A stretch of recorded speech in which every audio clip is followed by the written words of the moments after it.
Are you primed? Fucking yeah. Amazon primed, where you click the 2-day trial button and then suddenly you get charged $100 the next day by accident, and then you have to call Amazon and be like, I didn't mean to do that. You guys shouldn't have charged me $100, and then they have to apologize to you.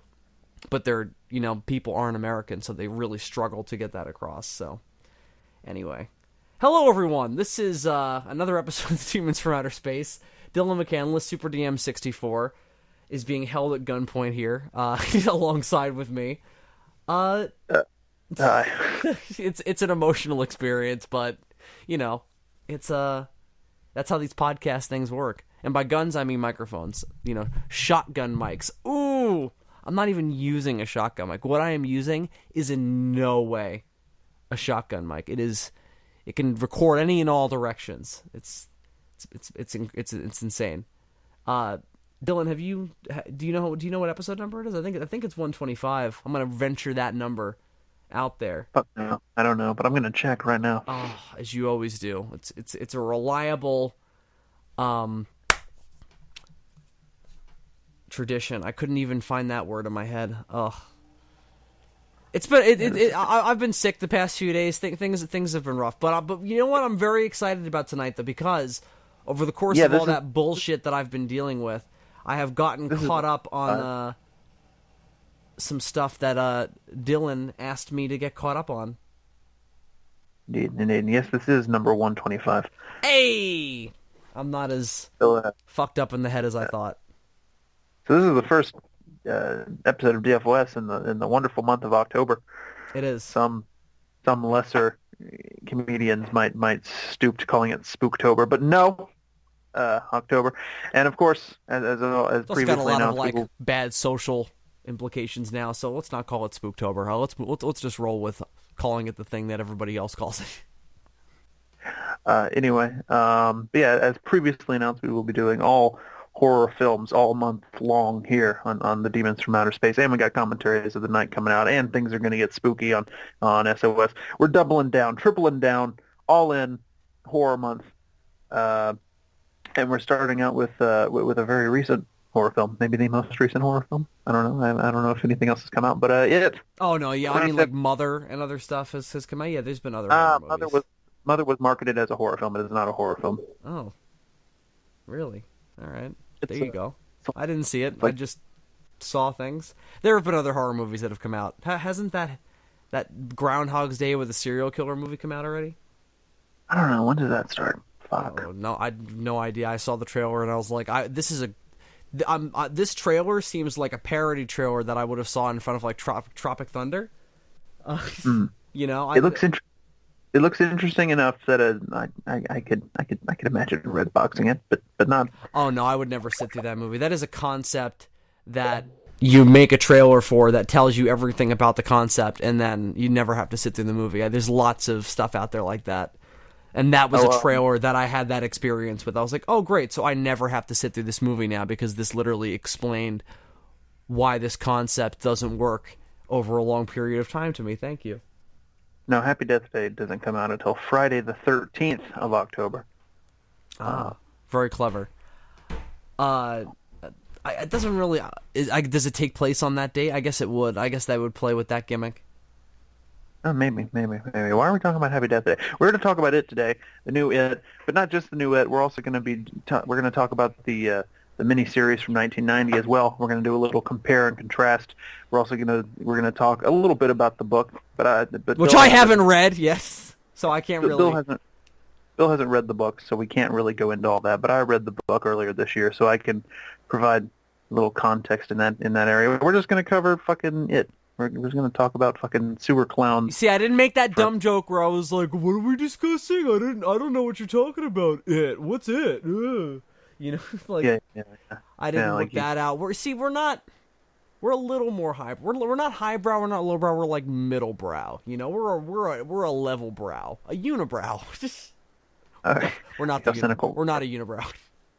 Like how cynical we are today about the jokes we're not making. It's great. Yeah, I mean, I don't know if it's funny, but we're very self-aware tonight. You know why? Because we're very self-aware of our minds because we don't want any psychic entities to take advantage of us, as is shown in any and all versions of it. So Indeed. this is So a big, for anyone this who's is not familiar, this is a big topic. It's a big book that all this shit is based, again, that I haven't read, that all this shit is based on. It's in the original adaptation is a miniseries, not a movie. So obviously that's a lot of content. And then the new movie is also, despite being a singular entity in and of itself, and it's a little over 2 hours, I think, right? yeah. You know what's interesting? Even though a miniseries is supposed to be like the long form version of film, if second movie is as long as this one was, there will be more runtime spent on the movies than there even was in the miniseries. Wait, what do you mean? Because the miniseries is only 3 hours long. If the next movie is just as long as this one is, that's going to be over 4 hours. Oh, I see. Oh, I see what you're saying. So technically, as a series of films, they will. I mean, yeah, but because they're doing it in the way of film and then sequel, as opposed to 2-part miniseries, night after night, however it was shown, I don't know. Yeah, I think it was like weeks. Like 1 week they played part 1, and the next week they played part 2. I think, I don't know. I wasn't alive yet. Me neither. I was still coming an egg, so I was not aware of anything except nothingness. So for anyone who's not familiar, first of all, where do you live? Second of all, in 1986, Stephen King wrote a little book called It. I shouldn't call it a little book called It. 1986? I believe that's the year. Yeah. I shouldn't call it a little book called It because it's actually one of his longer books. But then, a couple of years later, got made into a miniseries in 1990. And then, fittingly, 27 years later, we got a film. And this is a whole lot of preamble because I don't know about Bill, but I'm not really sure where to start. No, I mean, like I said before we started this thing, I was like, I hope you're ready to just ask me stuff, and then I will answer them and occasionally try to derail you with bullshit. Okay. Then I guess we'll just start with the most general question possible. Okay. Did you like the movie? Did you like the miniseries? How do they stack up? All right, so let me say some things here. So number one, Dylan is the person who got me interested in this whole deal in the first place because he read the book over the summer and described it to me in great detail. I was already vaguely interested because I watched the Nostalgia Critic review when that was a thing that I was interested in, and of the 90s miniseries. And also, it's one of Stephen King's stories that I'm not familiar with that has always intrigued me. But I have always been sort of off-put by it because of the original adaptation, the Nostalgia Critic review that I saw, the length of the book. Some of the elements of its reputation are not great. Maybe we'll talk about that. But it's a story that I have always been interested in because it's sort of the quintessential monster story, isn't it? Because it's so basic and primal in that respect that I'm really surprised I haven't gotten into this sooner. Yeah, Stephen King once described it as his final thesis on the horror genre. Yeah, it's very effective in that regard. It kind of covers any and all things, including psychological horror, I think. Oh, I mean, obviously, but I mean outside of any supernatural influence. Obviously, the supernatural element is very entwined with that because it's reliant upon that plane. But there's just character drama in this that is totally separate from the involvement of Pennywise and it that is horrific and works in that regard. Both in the movie and in the miniseries, I think it's more effective in the movie on that side. Maybe that's because they push certain things a little further. And then in some respects, the miniseries sort of feels darker. Mm-hmm. But in terms of how they stack up, so, I saw the movie first. You said that was probably the best idea, was to go into the film without any preconceived notions of the story, without reading the book, without seeing the miniseries. That way it would just be kind of a fresh take. And it seemed to work out the best that way, because I walked out of it just going, regardless of that being an adaptation of anything else, I just like the story that it told and the way it told it. So, there's kind of nothing else that you can ask from a movie. And I've really enjoyed the way they told the story. I thought it was, and then thinking of it as an adaptation of a thing I'm not familiar with, I can tell that it's just tactful and well-paced and smart. And that was the thing, it's smart, it's not a dumb schlocky horror movie, and isn't that refreshing? It's people putting their thinking caps on trying to scare you, and it works. I haven't sat in a movie theater and been genuinely scared in a long time, my friend, and I was genuinely creeped out several times watching it. Yeah. So I would definitely agree that I found a lot of stuff in it very creepy. I don't know if I would ever say that I was outright scared by the film, but it didn't really matter because I wasn't really there for that. I was there because I enjoyed the story and I wanted to see what they did. The story is what it's there for, but I think they kind of go hand in hand. At least they did for me. One thing that I've heard a lot of people criticize about the film is that they didn't think that it was all that scary. And fair enough. I understand that is A, the only criteria some people use when judging a horror film, and B, extremely subjective. So your mileage will because vary. I had that experience. I was genuinely freaked out several times because it didn't rely on. I mean, this is so cliched of anybody like us to say now, but it didn't rely on jump scares. There were a few moments where it did. And that's okay. It's a horror movie. That's fine. But I'm not opposed to there being jump scares. They just have. It can't be what the whole movie's about. I'm totally with you. Halloween has jump scares, and that's one of my favorite fucking horror movies of all time. It just has to be interwoven into a wider sort of tapestry of frightening elements and techniques. You just don't want to be sitting there going, "Oh, so this is all you guys got, huh?" And that was not all the film had. It had several things. And performances is the other thing. Everybody in that movie is killing it. There was not anybody who I thought was weak in that film at all. Everybody was really strong. And in a movie where you're largely relying on child actors, that's incredibly important. I mean, especially the movie. Because the miniseries has both the kids and their adult selves. So that's not so much an issue. It's more balanced. But in the film, I mean, there's only a couple of key adult characters that we see more than once or twice, and the rest of the time it's the kids and it. Yeah. And I thought that they balanced that super well. And I also think because of the way they split it up by just doing the kid stuff in one movie, it had a very different tone from the miniseries, and I imagine from the book, or at least most of the book. No?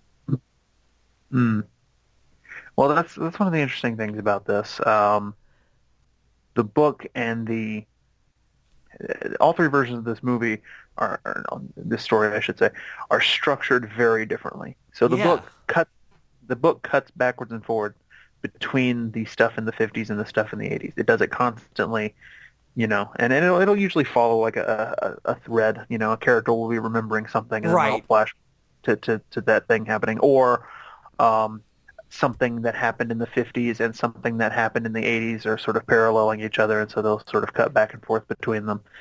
The whole final confrontation in the sewers is done that way in the book, where you're constantly flashing back and forth between the 50s and the 80s. The miniseries took that idea but played it a lot more straightforward. The whole first half is just being introduced to the character, flashing back to their childhood, being introduced to the next character, flashing back to their childhood. Tommy Lee Wallace, the director, talks about in the commentary that television, like 2-hour, I believe he said 2-hour television blocks are usually done in like 7 acts, is what he said. At least that was the way it was done at the time. And so they actually have seven characters, and each act of the miniseries is devoted to one of their characters. And I think that's why the first half of that miniseries, well, one of the reasons why the first half of that miniseries is so much more well regarded than the second one is because structurally it's a lot more interesting. But anyway, I'm getting ahead of myself. The movie, though, completely just the kids. It's just a straight narrative and straight version of this concept. That's why I'm glad I saw that version first, because I was just introduced to the concept in the most raw way possible, and I thought that worked really well. Now, had I been familiar with the book or the miniseries prior, I don't know if I would have felt that way. So I'm not saying that my opinion doesn't count, because fuck you, but I'm saying that my take on the film is very reliant upon the conditions in which I saw it, and I don't know if anybody. And I'm just saying that it might be difficult for people familiar with those other adaptations to feel that way about it. So how did you feel about that respect in the regards to the film? Well, to answer the second half of the question that I asked you, so how do you feel that the miniseries stacks up compared to the movie? Obviously, you really liked the movie. Did you also enjoy the miniseries? Oh, yeah. I definitely agree with you that structurally the first one is not only more interesting, but it's just executed better. Because in the second half, when they start doing flashbacks, it doesn't work as well. Not all the time, but when they just have like, oh, I'm remembering this suddenly, that it's very obnoxious and very like 90s TV soap opera. Yeah. It didn't even feel like poorly translating those elements which work better in a novel to screen. It felt like a 90s soap opera, like, oh, well, now I'm remembering when things were better back in the day, even though that's not what the series was doing with that technique. But that's the technique that they were employing. And I didn't think that worked. It's just in the transitions and the soft glow they would put on it. It was super obnoxious. Well, to answer my own question that I posed to you, as someone who had both read the book and revisited the miniseries before going to see the film, because I had vague memories of seeing like bits and pieces of the miniseries, and I was also, like you, familiar with the Nostalgia Critic review, but after reading the book was the first time that I actually just sat down and watched the whole thing like through and through. I like the miniseries. I really like the movie, and I love the book. That's how it stacks up. So the movie stacks up better to you than the miniseries? Yeah. Yeah, I definitely agree. Absolutely. It's a weird thing to compare. Yeah, they're not in any way the same thing. I agree. Well, it's also weird to compare just because one of them is only half of the story so far, and the other one is an adaptation of the entire book. But I think it totally works on its own. That is not a movie. Like if Sony or whoever, it's a Sony movie, right? No, I think it's Warner Brothers. Oh, all right. You know what? Yeah, you're right. It's Warner Brothers. My bad. Okay, I was gonna say, because I thought it was a Sony movie, and I was like, oh, well, good for them. They finally got something good and something that worked for them financially. I guess not. Well, I guess they had Spider-Man: Homecoming, but that was largely Marvel's deal anyway. But anyway, so I'm glad that Warner Brothers had this as well. But they've had a lot of big hits this year, so I guess they didn't need this. But good for them regardless.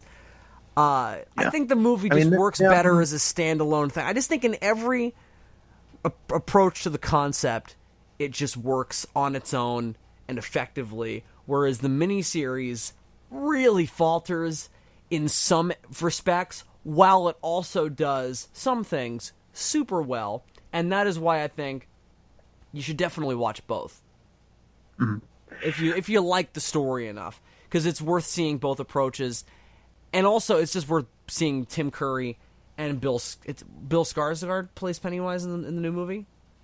Yes, it's worth seeing both performances because they're very different, but they both totally work.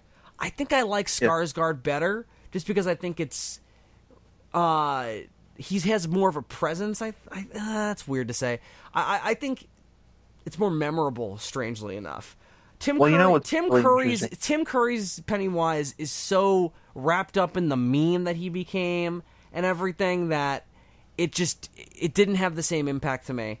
Bill Skarsgård's Pennywise just worked on every level, and not even in terms of like, oh, he scared the shit out of me. Yeah, but he also just came off as super interesting and kind of charismatic in a way, where you want to watch him, Tim Curry definitely has that too, but it's a different thing. Yeah.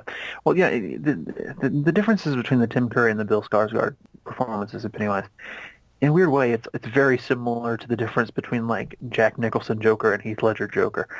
I like both of them, and I Not feel like as somewhere different though, but yeah, I, I I like totally agree with that assessment. I like both of them, and I feel like somewhere in the middle is the perfect version. You know what I mean? Not just because they're Um, both clown-based characters either, who use that for a scary motif. no, no, no.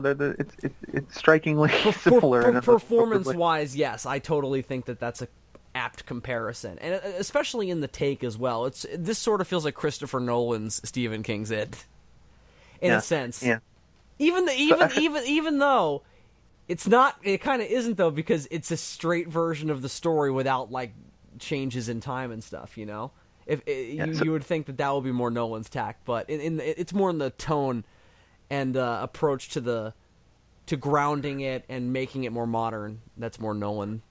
That's why I Yeah, said yeah. that. Since we're already on the subject of Pennywise, I guess we should just talk about Pennywise, and then we can get into talking about the kids. So I'm actually a little torn because I really love the Tim Curry performance, and I'm not sure which one I prefer. Actually, I think there's something to be said. I don't think Tim Curry is bad in any respect. I don't know if I can critique it in any specific way, except that he disappears for like super long stretches. He also doesn't. He doesn't feel like he's there as much in a presence with the other actors. He feels very separate, and I can tell that's because he was shot on a different schedule. Yeah, well, that's one of the things that the new movie does very well, and we can talk about that later. But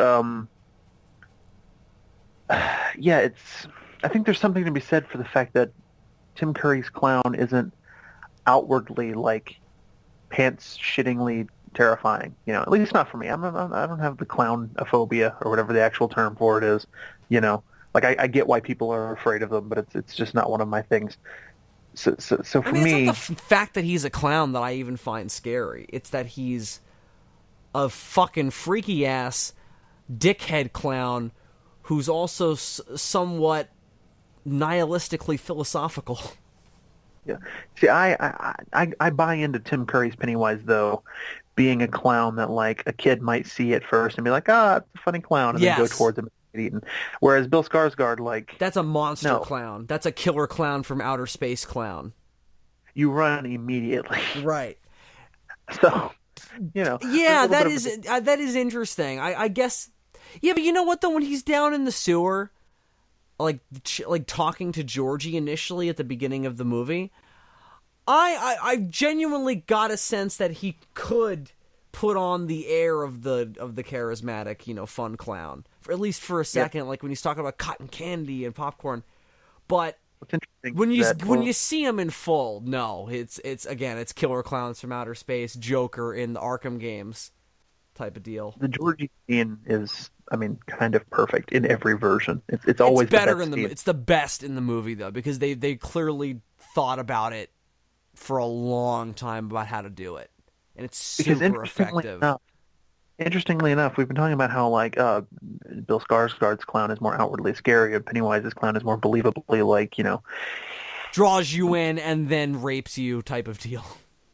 Right, but in that one scene, both of them kind of hit the perfect middle ground.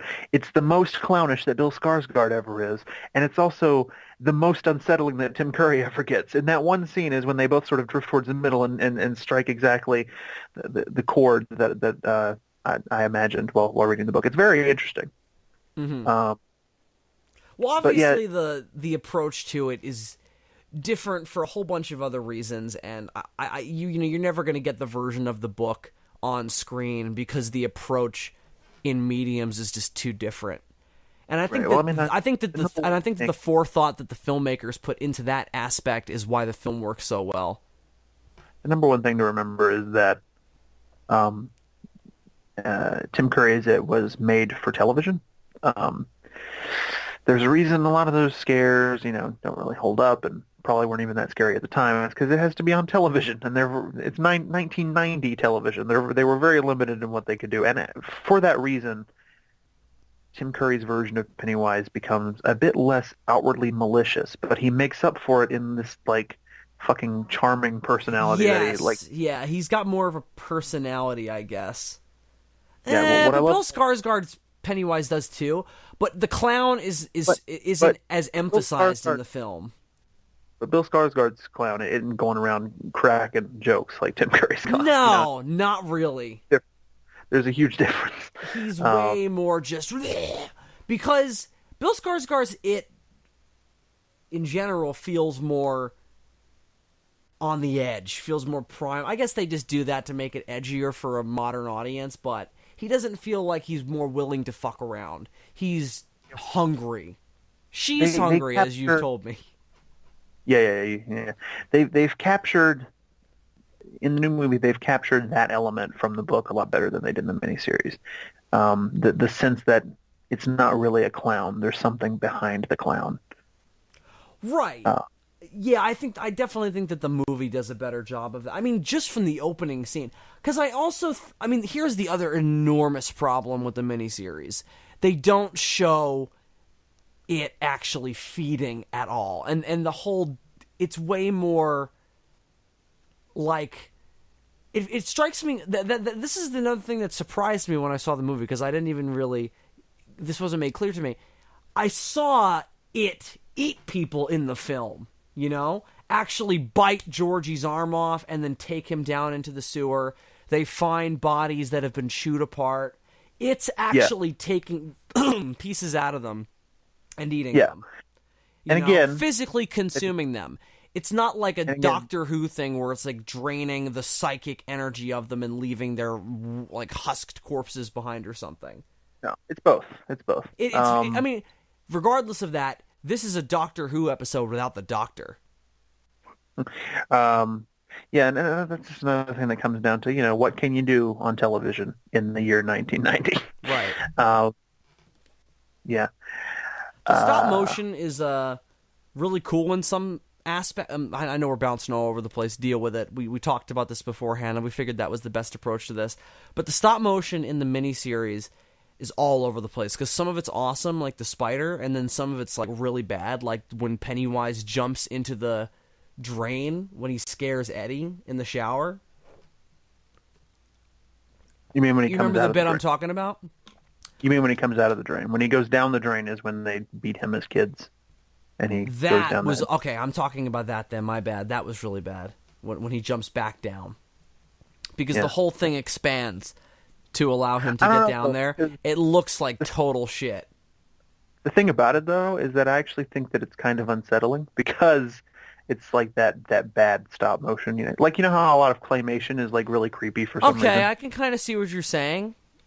Yeah, or like the scene in Evil Dead 2 where his girlfriend's decapitated body does like a dance outside. You remember that? It's like watching it's like watching 60s like Rankin Bass specials now and being like, oh, this is actually very terrifying, the way these horrible monsters are talking to each other in this terrible 60s monotone. Yeah, interestingly, I think they kind of got the same effect in the movie too, because the CG in the movie doesn't always look great, but it kind of works because it's in this weird uncanny valley thing. And it's like, it's a shape-shifting creature that's taking on form, so it can look a little weird, It is a special effect, like it's not like that's what it's really supposed to look like, not at all. Right. It's only as convincing as the kids make it. And that's really the whole point, is it only has much power as you give it. That's the real point of both versions, which I find very interesting. I need to read the book, though, because I need to really get a sense of what this thing is, Yeah. I get the personal story. I really understand the journey of the characters, and I really like all of that, and that's what I really took away mostly from the two versions. But the actual entity itself, I really don't fully understand. But it's super interesting, though. That's the thing, the thing that translates the best in both the miniseries and the movie is like the relationships with the kids and the themes about fear and all that stuff. That Absolutely. All translates really well. The coming of age stuff, that all translates super well. But the weird out there sci-fi shit that's going on behind the scenes with regards to what the creature actually is, it's just hard to translate, especially over the course of so many minutes of runtime, and with all these other characters to balance and stuff. I mean, it's a thick ass book. There's a lot in there, and so as a result of that, neither version of the movie really leaves you with a good impression of what the creature. I mean, by the end of the miniseries, you pretty much walk away from it thinking, it was an alien spider the whole time. Not really. It's even more complicated than that. They pay a little lip service to it when the adults go down to the sewers, and Tim Curry says, "You'll never see me. You'll only see what your puny little mind." Yeah, he explains that. So, which is a really great speech. All of Tim Curry is a fucking legend. Anyway. But yeah, I mean, neither version lets you into really what it is. And maybe I've heard rumors that the second movie is going to delve a little bit more into the backstory of it and the explanation for what he is. So maybe they'll actually pull it off there. But as of right now, if you want to really understand the creature, you have to read the book. Especially near the end of the book, there's a few portions of it that are actually told from its perspective, and those are the moments in the book where you go, right. Now I get it. Right. Yeah. So I would like to read the book and really get a sense of that, because what I need to know is, like, what is this thing? What if this thing was in its natural environment? What would it be doing? Like, if there were other its around, what would it be doing? Does it do anything except this? Is it forced into this situation? It seems so. Would it rather be doing something else? I know these all sound like questions I'd be asking, like, somebody for, like, an experiment, or like a replicant, if I was doing the Voight-Kampff test. But I would like to know these things. What's interesting is that in the book we find out that he crashed on Earth in prehistoric times and has been under the piece of land where Derry now is ever since. However, I'm not really sure whether he meant to crash on Earth or not, because, as you alluded to, at the end of the book we find out that it is female, and it also has eggs. And so it might have come to Earth to nest specifically, or it might have just crashed on Earth and then started nesting. And why does it take millions of years? I don't know, because it's some sort of weird eldritch abomination. I guess it takes a long fucking time. I don't know. 27 years is a nap to this thing, so... Right. It's like Beerus, I guess. Yeah. It is sort of like Beerus. I mean, that's sort of the idea, right? It's like the destroyer of worlds. It's sort of like Galactus, but a lot worse, right? Yeah. I mean, it's... Because it's more one-on-one than Galactus. Galactus is just like, listen, I'm a galactic force. I need to be around so that way a bunch of other worse entities don't start fucking with everybody else. So I just need to destroy this planet.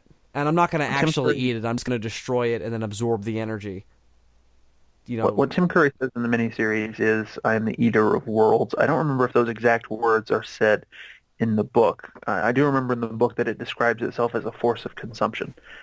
So, you kind of get the feeling that it's kind of like Galactus by way of like... It is like it's like a universal force, though. It's not so much like a species that's supposed to exist on some planet somewhere. Right. Yeah, if it is Galactus, it's Galactus by way of, like, Freddy Krueger. You know what I mean? Like... Well, yeah. But my whole point is, there isn't a planet of these things out there somewhere with a society. They're these sort of galactic wanderers who do this on a bunch of other planets. Yeah. I mean, he's not even from our universe. He's from a larger universe. Interdimensional wanderers. Yeah, he's from another universe outside of our universe called the Macroverse, where another entity exists who is actually a giant turtle, who is credited with creating our universe. So, yeah. You know what? It's less Galactus by way of Freddy Krueger and more Cthulhu by way of Freddy Krueger. Yeah, I mean, the whole deal is very Lovecraftian, especially given... I'm sure that was a huge influence on him, because the location is also very Lovecraftian. It's very Arkham, very Innsmouth. Yeah. Derry, there's something wrong with this place inherently. It's very Innsmouth. Any town in a Red Hook, any town in a Lovecraft story where oh, there's interdimensional creatures here who view us as nothing and are just going to destroy the world one day. So are there any specific questions that you would like to ask me about the id creature for the audience's benefit, or would you like to move on? I mean, I think we kind of we kind of covered a lot of the mystery there. I mean, the sense of it just being this thing that bounces around from planet to planet, eating, makes a lot of sense. One thing I would like to know is, does it really care about individual people? Why does it go so far to fuck with them? And why can't it just kill them outright? Why do they have to be scared? Like why can't it just turn into why can it let these kids just like gang up on it and beat it with a pipe? Like, why can't it just like turn into like a giant spider then and just start killing them? Like, why do they have to be like, why is it reliant upon that psychic force? It can't just rely on its own, like it doesn't have that energy reserve. So this is a problem. This is a problem of adaptation. Like I said, in the book, the kids going down into the sewers and fighting it, and the adults going down into the sewers and fighting it, all happen at the same time, where we cut backwards and forth between the two. And in both instances, they see a giant spider. It is only in the miniseries and now the movie where the kids go down into the sewer and have a confrontation with the clown. And then we'll see if they do the spider in the second movie, which I guess they'll have to, but you never know. They'll probably do something else that's inspired by that. I imagine this was an invention by the miniseries to keep the spider a big reveal for the second night. And I would assume that is the same idea with the movie. And the movie even does a little bit more hinting as to the fact that he's a spider, because there's a moment during that fight where his arms turn into giant spider legs. So your question is as to why he doesn't just turn into a spider when they're kids. The answer is he did. And actually, it's not even so much him turning into a spider. It's that they came into his lair. He's no longer disguising himself. The spider is the closest that they can comprehend to what he actually is. So he does just have like a physical form that he just chills out in and walks around in. He is not just this force aerating throughout time and space that sometimes manifests itself to eat. It is this thing that just walks around. Yeah, he has a physical manifestation on Earth, but then there's also this vague cosmic entity out in the macroverse called Deadlights, and they're one and the same. They're linked, but one is there and one is here. Yeah, that was something I wasn't sure. So, yeah, that's why I got to read the book. That was all very vague to me, the deal with the Deadlights, especially in the movie. Why do the people actually float? like the idea I got in the miniseries was that they're corpses floating in the water, like that's what dead bodies do. They float. Yeah, I'm pretty sure that's the idea in the book as well. I saw a lot of reviews for the new movie where like, oh, now I get it. Now I get why he keeps saying you'll float. I'm like, no, there's fucking water down there, and when you're a dead body, that's what it meant. Yeah, the anti-grav thing in the movie, I was really confused by. You know what I think it might be a replacement for? What? In the book when they go into his lair, he's got spider webs. So maybe they're just not seeing the webs, or whatever the hell it actually is supposed to be, as opposed to a spider web or silk or whatever. Or maybe this version of the spider, and again, it's not even really a spider, so it might not just even have physical webs in this version. True. Whatever. Maybe it can actually just levitate those corpses, when it's ready to go up to them. Yeah, maybe. I guess. So yeah, I think that's one criticism of both versions, is that the actual... Also in the book, I mean, yeah, he tries a lot harder to just outright kill them. All of these kids manage to sort of get away by the skin of their teeth, and at a certain point in the book, it becomes really personal for it. They manage to hurt him at one point, and then after that, it becomes a much more of a personal matter. At that point, he starts being like, I gotta get these fucking kids, and that's why he recruits Henry and does all of that shit. Right, But yeah, well, so, so in he can't just appear before them and just smite them down. That's what I like. They need to be in a certain state of mind for him to do that, and that's yeah, why he gets Henry to do it, because he can't, Henry doesn't need that. He can just walk in and stab them. yeah, he's somewhat limited in his physical form on Earth. He's limited by whatever form he's taking at the time. He's limited by there's also like the power of belief is like a big thing. So like the silver hurts him because they believe it will hurt him in the Yeah, book. that was another thing that I think needed to be more clear in the miniseries when they're adults, because at a certain point it just seems like, oh well, I guess this still works. It worked last time, so it'll work again. I guess that still works because they still believe. It doesn't matter if they believe that Silver is capable of killing any and all monsters anymore. They just think that it'll work because it worked last time. So you know what? That actually still works. Whereas Eddie trying to do the battery acid thing doesn't work so well because he doesn't actually think of it that way anymore. Exactly. He's come to like it regardless of what it actually is. Yeah, and the version of that they did in the new movie is where Bill shoots him with the cattle gun thing, and even though it's not loaded, it still hurts him because Bill believed it was loaded. Right. Oh yeah. That was another interesting change. They didn't do the silver, like individual. I mean, they still did projectiles, but it wasn't a slingshot. Yeah, well, the whole bolt gun thing is not in the book or the miniseries at all. It's pretty much a shorthand, and the new movie is very smartly adapted in that it comes up with these sort of shorthand ways to do things that the book took a long time to do. There's this whole subplot in the book of them like melting down silver into like silver bullets, and then realizing that bullets won't work, and so they melt them down into like silver slugs, and then they use the slingshot to fire them. The miniseries got around this by using the silver earrings instead. Right, which I thought was smart.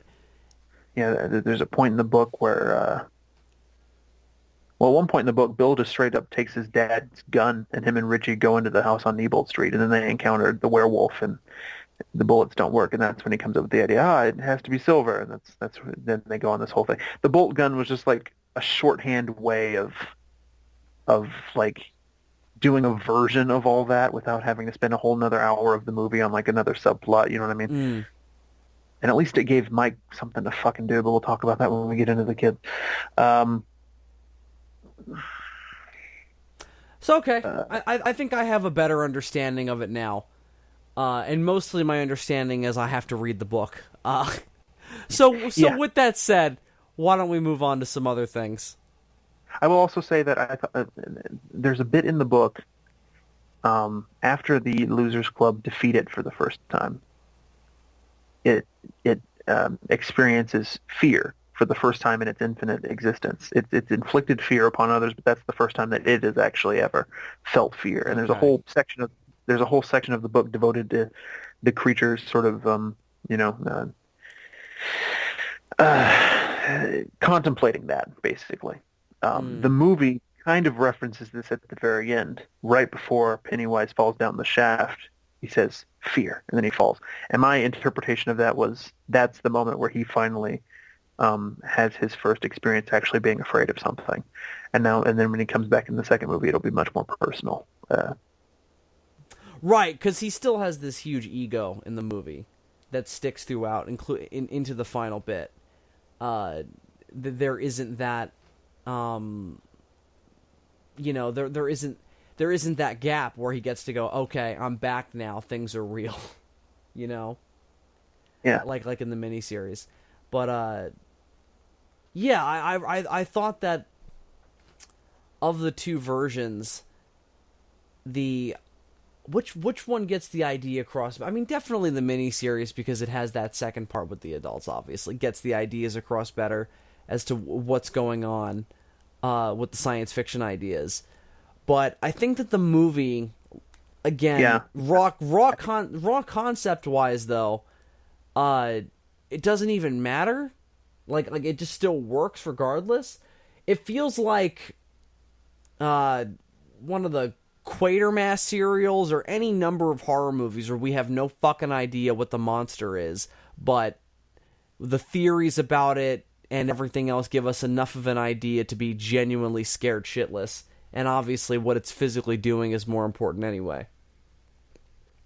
So that's a really big part of the movie that I think works well. Because I think the miniseries, you just feel like Pennywise should shut up and just kill them. You know, like that it feels that way a lot more, you know?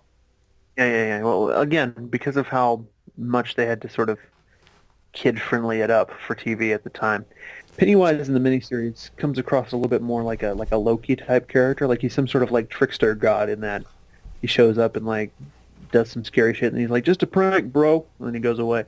I didn't like that. Yeah. Occasionally he flashes his teeth. That being said, some of the shit he does is hilarious. Like I love at the beginning of the second part when Bill comes back and he's digging the graves. He says, "Take your pick, a Billy boy." Yeah, that worked. But again, and then probably the best line in the whole movie was, "Kiss me, fat boy." Yeah, well, that bit was that was the psychological horror that I was talking about before, you know. Yeah, that's another thing. Not in the book. They totally improvised that for the film, and I thought it worked really well. Yeah, that works very well. It's probably the best scare in the second half. Yeah, but again, it's the whole thing of like, why doesn't he just eat him there? He could have, you know. Yeah. You know, like that. He's fucking around too much. I guess that's part of the whole ego deal. But like I said, I think we just need to get a better sense of what it's after, you know, like whether or not it's feverishly hungry or whether or not it enjoys this and it's getting off on it. You know, I need to know the distinction between the two things. Yeah.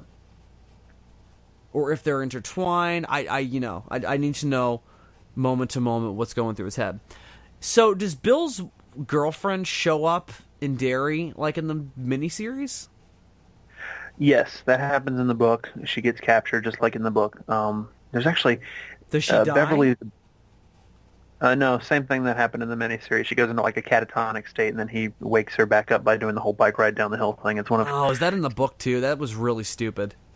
That's one of Stephen King's sillier ideas that made it in there. By the way, while writing it, Stephen King famously was on a lot of coke, and he, to this day, says he doesn't remember writing it. That's awesome. I love stuff like that because it's always the most like dig deep into the, you know, the grimiest parts of humanity type of storytelling.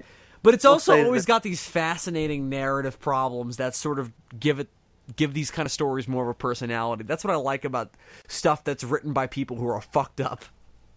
Yeah. I will say this, that it does work better in the book. You know, a lot of the problems that come about with Stephen King adaptations is that some of the stuff he does... They don't do enough coke in order to make them. I agree. No, some of the ideas he comes up with sound really stupid on paper, and they don't really adapt well, because the only reason they work in the book is the way... he understands them, and nobody else does. No, not even that. He has a way of justifying things through his prose that, like, when it happens in the book, you're like, oh, that makes sense. And then when it happens in a movie, you're like, that was fucking stupid. Like, it's weird. Mm. It's a fascinating study of the differences between the mediums. Yeah, I didn't like Bill's girlfriend at all anyway. So she could have not been in there. I would have been all the better. Yeah. How weirdly sexual, though, is that scene at the gas station where Pennywise is capturing her, and he's like, don't you want it? Don't you want it? Well, I mean, I think he's doing that on purpose, because he knows that it's Bill's girlfriend, and he's like, oh, I'm going to be salacious with this one, even though I'm going to eat her anyway, in a totally non-sexual, murderous way. And Tim Curry's really good at that anyway. Yeah. So, like, I'm really interested to see if they go that route with Bill Skarsgård. I don't know how that would work. Yeah, I mean, he's more feverishly hungry, like we said earlier, so I don't know if he would go down that route. But if it's more personal, maybe. Yeah. There's actually a lot more to that in the book, though, because Beverly's abusive husband also follows her to Derry in the book. And there's a whole subplot about that. He actually... Yeah, he does kind of drop out in the miniseries. I thought that maybe he wouldn't. Yeah, he actually... the It creature uses him much in the same way that it used Henry Bowers. It actually uses him to capture Audra, and then I believe kills him. Whereas in the Capture miniseries, who? Audra, that's Bill's girlfriend's name. Ah, you said kill him. Right. Well, he uses Tom, that's Beverly's husband, to capture Audra, and then I'm pretty sure he kills Tom, if I'm Oh, remembering that. so I should say she. he doesn't actually approach. So it doesn't actually approach Audra. It sends, Yeah, no, I'm pretty sure that's the way it played out. and then the dude brings it to it, brings her to it. Oh, the pronouns get Yeah, so confusing when talking about this shit. yeah, yeah. I mean, that's a way bigger subplot in the book. There's this whole chapter all about him figuring out where Beverly went by like going to one of her friends' houses and beating the shit out of her. Like it's a whole thing. Holy fuck. Yeah, that's some dark shit, man. That sounds like a But fun book. I can't wait. so yeah, that does happen. I guess we can start talking about the kids since I think we've covered Pennywise pretty effectively. All of the child actors in the new movie are really good. Yeah. There's only one that I would say I prefer in the miniseries, and that is I kind of like Bill from the miniseries a little bit more. I think that kid is a fantastic actor. Sadly, he died at a young age. I Yeah, think it might have been suicide. he was a big deal when he was young, and the fact that he died so tragically was, is all the more tragic for that. He is good. I also think I might like him better, but the kid in the new movie is also really good. Yeah, he is. I'm not trying to take anything away from him, but Bill in the miniseries is just really, really good. I think it's the best acting that kid ever did. It's certainly the best I've ever seen from him. He's better than Neverending Story too. I'll definitely give him that. That's certainly true. I think the height of him in that movie and really just the best scene in emotionally the best scene in the first half of that miniseries is right after Pennywise comes out of the photo album and he just basically begs them to help him kill him. Like there's some some Yeah. Oscar level acting going on in that fucking miniseries. Well, the passion that he rouses up in them is just so palpable in the miniseries. It's good. Same thing in the movie, but it's just more memorable to me in the miniseries, and it sticks out better. Yeah, funny they had to fucking paint that mole or birthmark on his face every day because the adult actor has that birthmark. Oh, interesting. But anyway, so yeah, I think I like Bill better in the movie, or I mean in the miniseries. Okay. But everyone else I liked better in the movie, especially Richie and Eddie. I think those were the two standouts. I had pretty high expectations for Richie because it's the kid from Stranger Things. So I already knew that he could act, and I was like, yeah, he's got to be the So comedic. different in this too. Yeah, I was like, he's got to be the comedic center of this movie, and is that going to work? And my God, did it Yeah, ever? he's really funny. He's a lot different than Richie from the book or the miniseries because there's a lot Yeah, less. he's more modernly funny as well. Yeah, well, it's a whole lot less of an emphasis on the voices because Thank God. That's Richie's whole deal. Like in the book and in the miniseries, is he does these voices. He only does that a couple times in the movie. It's a lot more just like fucking sex jokes, pretty Right. much.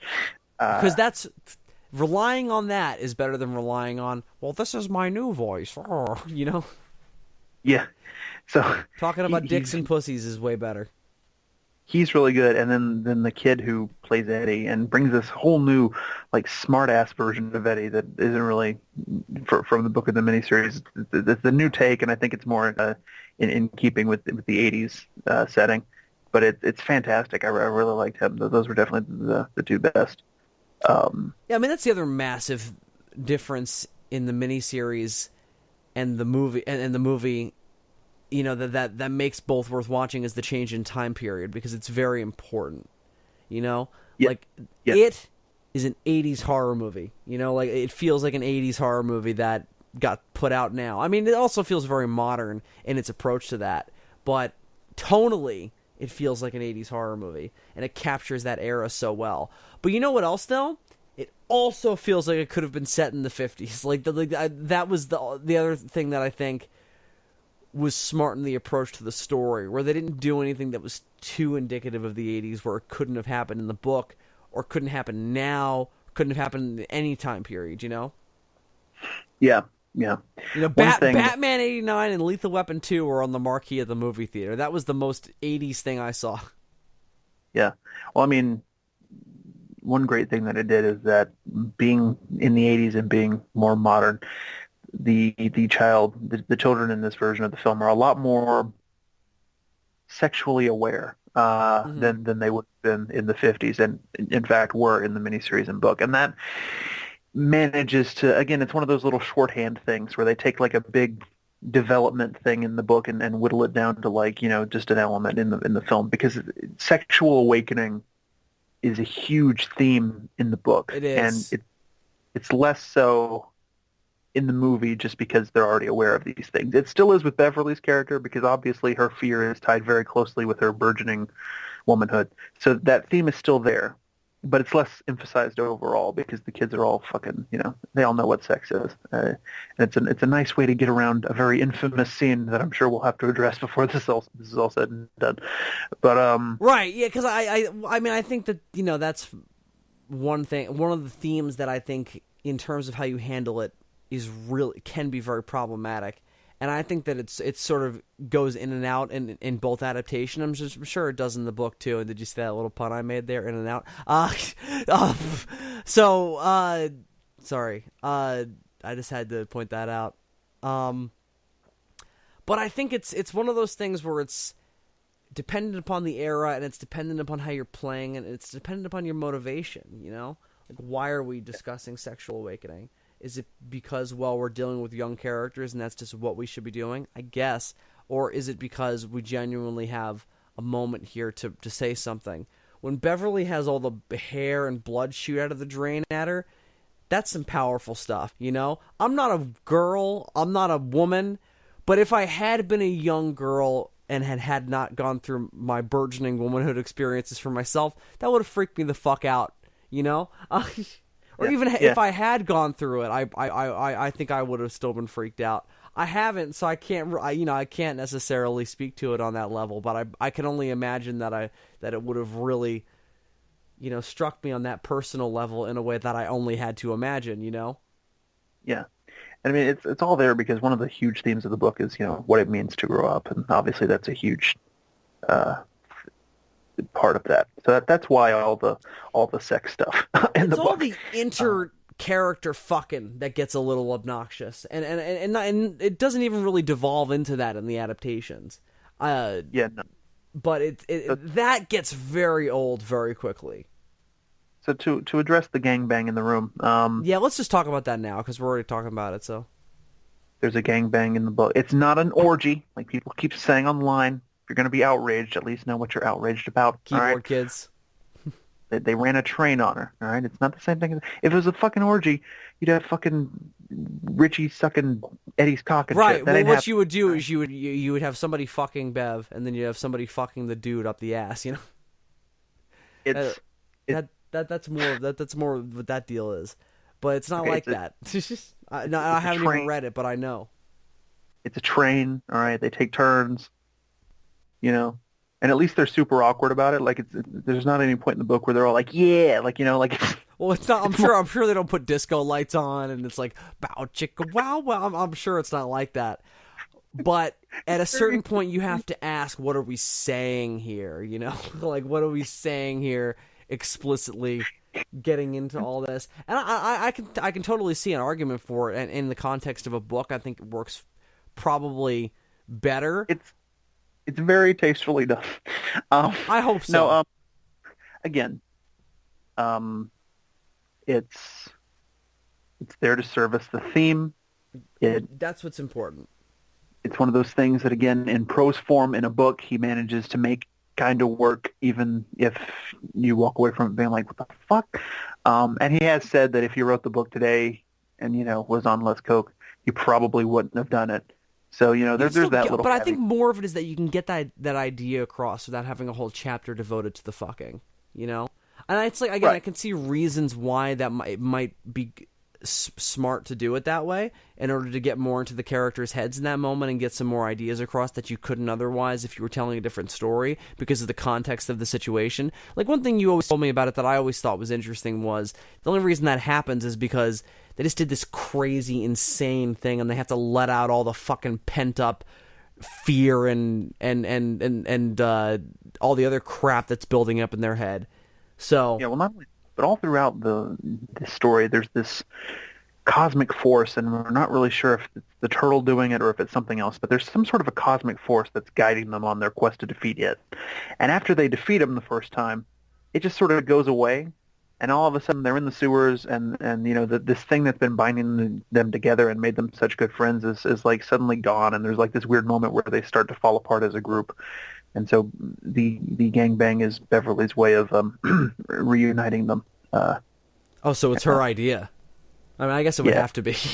Otherwise, it'd be like, I mean, yeah. If that's not, true. That's true. I didn't. This is a whole other conversation now. Right. She's way more about it than they are, because at least she's the one that had the idea. They're all just sort of standing there like, what? Oh. Yeah, because you know what? If I had been there, I would have been like, I'm good. I'm gonna step out. I'm not. We're in a sewer. Like, I'm not really gonna. Also, Like, I'm. It also depend on how old I was in this situation. Like I get what you're trying to do here, Bev, but I don't know. Can we settle for a circle jerk or something? Like, Jesus. Well, also, it's like, you get a shower in between? Like, no, I'm kidding. I don't do sloppy seconds. It's a whole thing. It's not in the adaptations for obvious fucking reasons. That's the thing. Like, but it's like, I don't know if you need that. But you might have to get into it if you're going to go down that road. I don't know if you should go. That's why I don't know if you should go down that road. It's an interesting problem. That I think the fact that he opened that door is the coke showing itself, like the fact that he opened that door and had forced us to enter this room of discussion is something that books do that other mediums don't always get the chance to. Some films will do it, and it's always very impactful when they do, where characters will just start having a conversation that is very thematically important, but it doesn't really serve any ends to the plot, Where, like, something will, or even in a book, something will just happen, and you'll be like, oh, well, that probably doesn't really serve any ends to the plot of this individual story. But I'm glad that we did it, like, thematically it served a very crucial purpose of getting this idea going in my head. Yeah, and you better believe in an over 1,000-page long horror novel, there's a whole lot of that going on. Mm-hmm. Yeah, and I love stuff like that. I think that that's important because it gets across that even if this is not real, it's supposed to be, Yeah. So anyway, that's not in any of the adaptations. It probably never will be. I don't even know how you could film that without breaking all kinds of laws. So no, yeah. Well, I mean, that's all that really. You wouldn't needs to actually be having it happen, but That being said, people would still be pissed about it. Oh, there was a show on MTV. It only ran for one season, and it was an adaptation of a previous British show called Skins. And, the British are a lot more open about teenagers having sex. There's a whole lot of that going on. Oh yeah. They do an American version of it on MTV, and people lose their shit. Mm-hmm. This was a real thing that happened, and I'm not sure if that's why there was never a season 2, but it probably was. Right. But anyway. Yeah, that was a big thing when it came out because of stuff like that. But I it just shows how fucking strangely reserved this country is in some respects, and then unreserved in others. But anyway, it is weird how weird we are about sex, Interestingly enough, above all else, they may not do the gangbang, but there is kind of a version of it in the film. And what I mean by that is they do the same thing thematically, but in a different way. Rather than have the group like start to split up after they've defeated it, they do that like midway through the book after the confrontation at Nebold Street, and the group kind of splits up. Yep. And until I realized that they were doing a version of what happened in the book. I was like, oh, they're just doing the fucking thing that you have to do in every movie where the characters split up at a certain point. Yeah, I didn't And like that. I thought that things kind of dragged to a halt there, but they definitely get going again very quickly. and then they have the clown kidnap Beverly. And then that becomes the impetus for them coming back together and going after the clown. So they do still use Beverly and all of the boys' sort of romantic interest in her as a way of bringing the group back together. They still do the same thing that the book did thematically, but in a much more... I don't get the sense that all of them are even romantically interested in her, though. Some of them it just seems like, well, you exist, and I kind of like hanging out with you, so fine. Some of them seem to more tolerate her than anything else. I mean, listen, the way that they were staring at her in the lake scene, I have a feeling that had she offered a gangbang... Oh, that's true. I forgot about that bit in the movie that's not in the other versions. Had she broached the possibility of a gangbang, I don't know that they would have that they would have turned her down in that moment. Right. Mike wasn't there at that point, though, was he? No, I don't think so. Yeah, I don't. Mike doesn't strike me as having any real interest in her in that respect. Yeah, but anyway. Maybe not just because they're different ethnicities. Let's not... Keyboard kids, I know you don't really exist, but fuck off. I mean, to be fair, he might not like white chicks, you know. He might not. I'm just saying that I wasn't assuming that. I mean, he's like 12. He probably doesn't even know. You know? He probably has no idea. He probably has no fucking idea. Neither do I. That's the point here. I don't know. I don't care. The thing about that whole thing is, the first time I watched the movie in theaters, that was one thing about it that really perplexed me. I was like, you're going to do this whole like damsel in distress thing with Beverly now? Because that's not a thing in the book or the miniseries. They all go down into the sewers after it together. And so it struck me as kind of a cheap device in the movie, the first time I watched it. I can also see the fact that Ben wakes her up with a kiss seems really stupid until you factor in that whole power of belief theme, and then it kind of makes a little bit more sense. Yeah, it's sort of Sleeping Beauty type of deal. It's not the fact that he kissed her that actually woke her up on like a scientific level. It's the fact that he believed it might work, and it's that whole thing that's going on. Anyway, but the second time I rewatched the film in preparation for this review, it struck me that it's not a huge problem because she still gets to participate in beating the shit out of the clown at the end of the movie. It isn't like Audra at the end of the miniseries and in the book, which it'll be really interesting to see if they do that in the second part of the movie, because then it'll kind of feel like a rehash of what they did with Beverly. But it's not like that where they beat the clown and then they save the girl. They save her halfway through and then they all get to beat up the clown together. So it's not exactly like, it's still a damsel in distress thing, but at least they didn't leave her comatose during the battle. That would have pissed me off way more. No, they didn't disservice her character.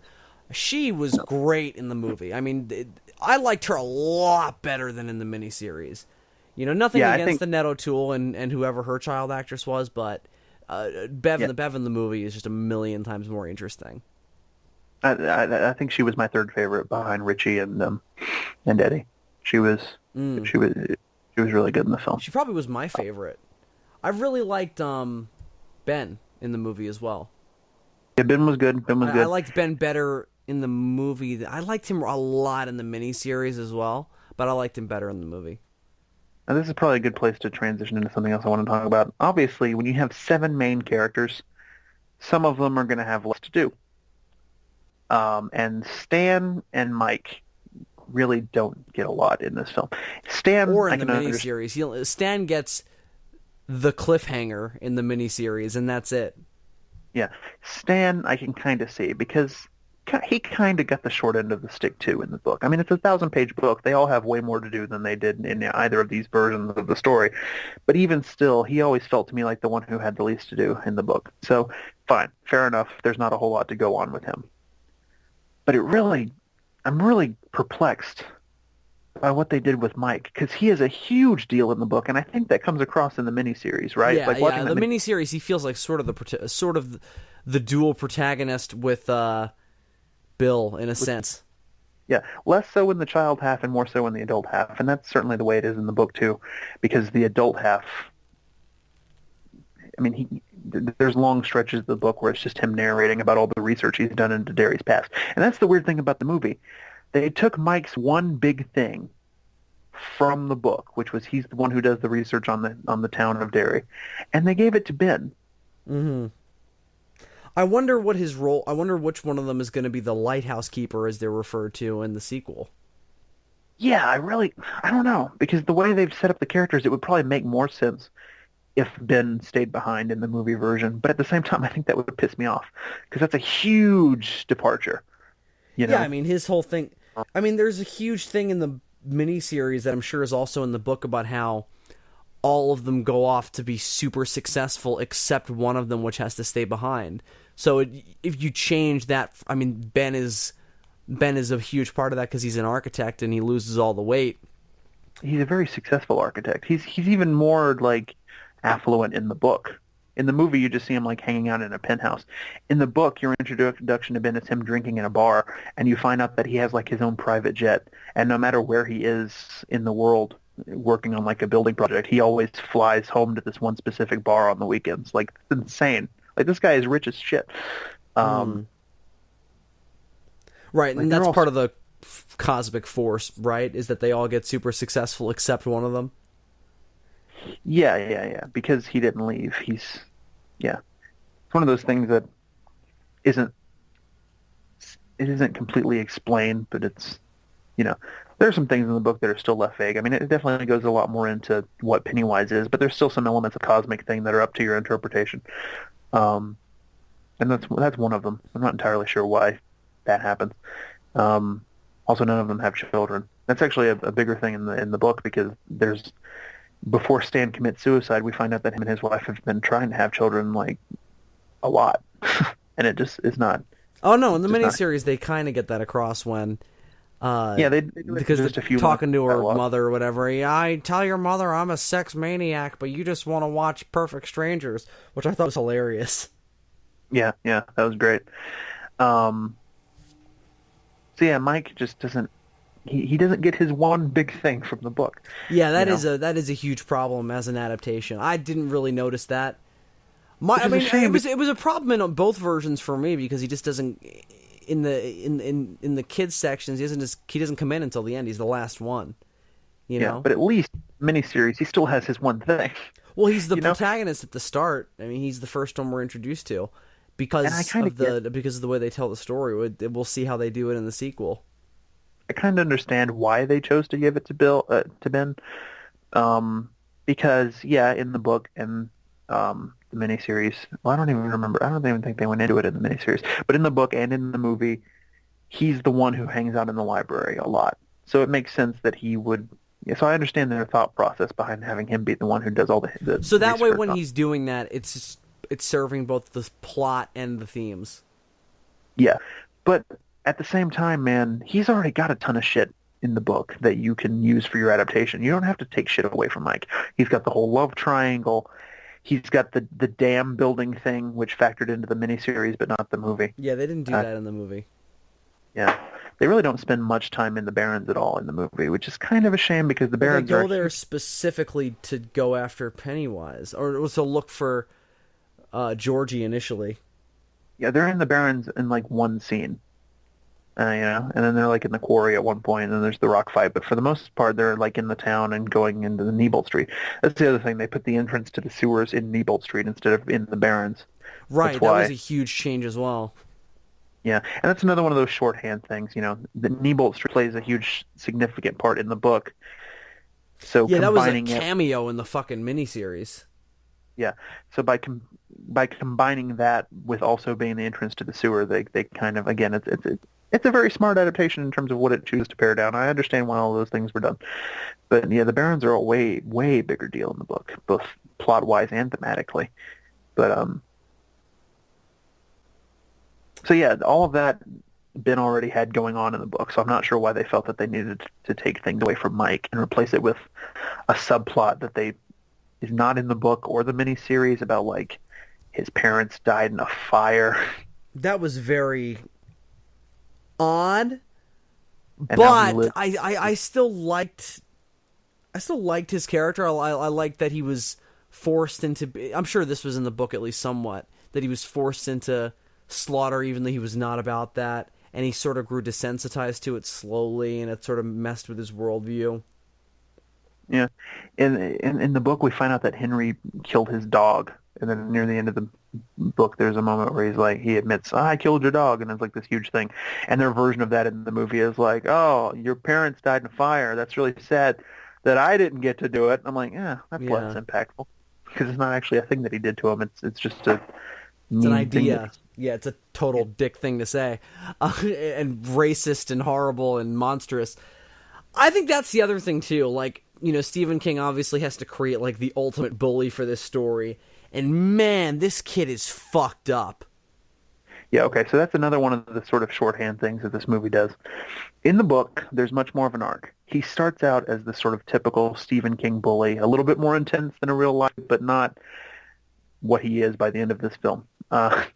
And then he progressively, over the course of the summer, gets more unhinged as things go. I think it's a parallel. I think Stephen King was paralleling him with the It creature itself, because just like how Pennywise tries on several occasions to nab the kids and fails, and it becomes more and more personal as time goes on, the same thing happens to Henry. He's constantly Yeah, I think trying they to sort of relate to each other in a weird way. yeah, Henry is constantly trying to just fucking kill these kids, and it never works out. And so over the course of the book, he just becomes crazier and crazier. Movie doesn't really have He's time not to go even into so all much a bully halfway through as he is a psychotic fucking killer. yeah, the movie doesn't really have time to go into all that. So Henry is really fucking crazy from the get-go in the movie. Like it's kind of a Jack Torrance thing. One thing that I always understood about why Stephen King didn't like Stanley Kubrick's The Shining is that the book The Shining is all about Jack slowly going mad, whereas in the movie you can kind of already tell that something's not right from the beginning because it's Jack Nicholson. And it's kind of the same thing here. Like Henry Bowers, he starts out as a fucking dick, yeah, in the book, but he gets worse as time goes on, and you don't really get to have that in the movie because it's only 2 hours and Yeah, some he's odd a minutes. monster from the onset. Yeah, yeah. I mean, don't And I get me kind wrong. of, in the miniseries, he also struck me as a monster from the onset. There wasn't really a build so much there either. It's not so much that he doesn't start out as a monster in the book, because, like I said, I mean, he poisoned Mike's dog at a young age, and he does the thing where he tries to carve his name into Ben's stomach. Like he's very clearly unhinged, but there's a little bit more of a progression going on than you get to have in the movie, I feel. Also, the thing between him and his dad is makes a lot more sense in the book. Yeah, they didn't really get into that at all in the miniseries. In the movie, No. it's like 2 seconds. Yeah, his dad isn't a cop in the book. He's a farmer. And actually, one of the reasons that he has this negative relationship with Mike, aside from the fact that his dad has raised him to be a racist, is also because Mike's family's farm has flourished and done really well, and his family's farm is fucking in the shitter.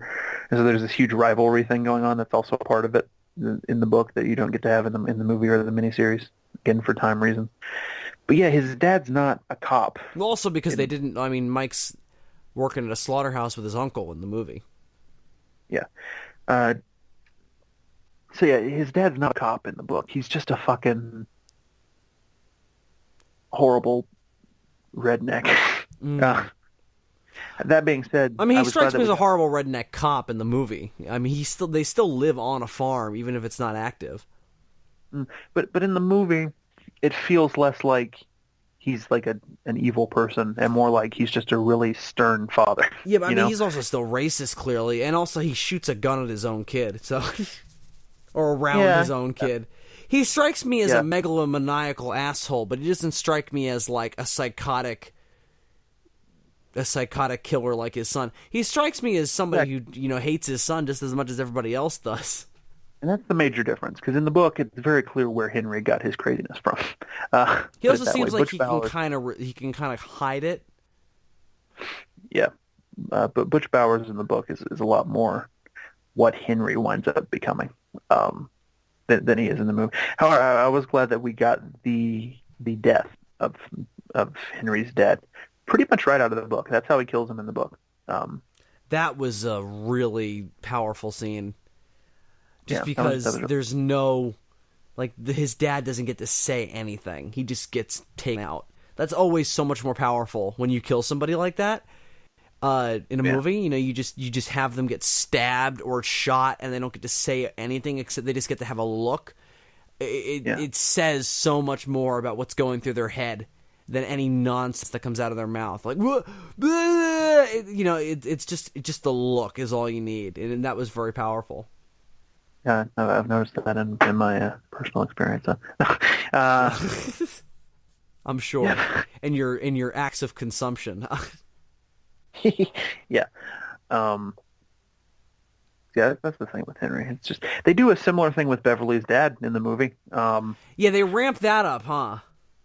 Yeah, so in the book, Man, he's that was. Oof. I was sitting in the movie theater going, "Oh fuck, this is I don't want to watch this."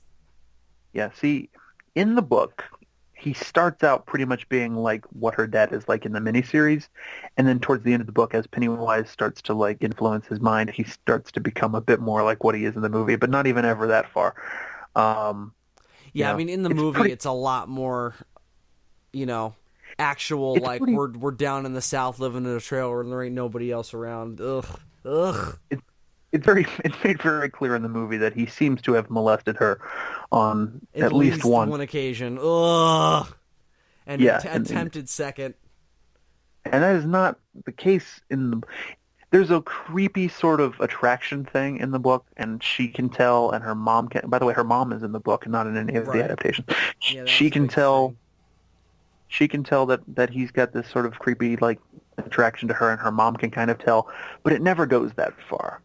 The furthest it ever goes in the book, and this is also while he's under the influence of Pennywise, so it isn't even something that he would do normally.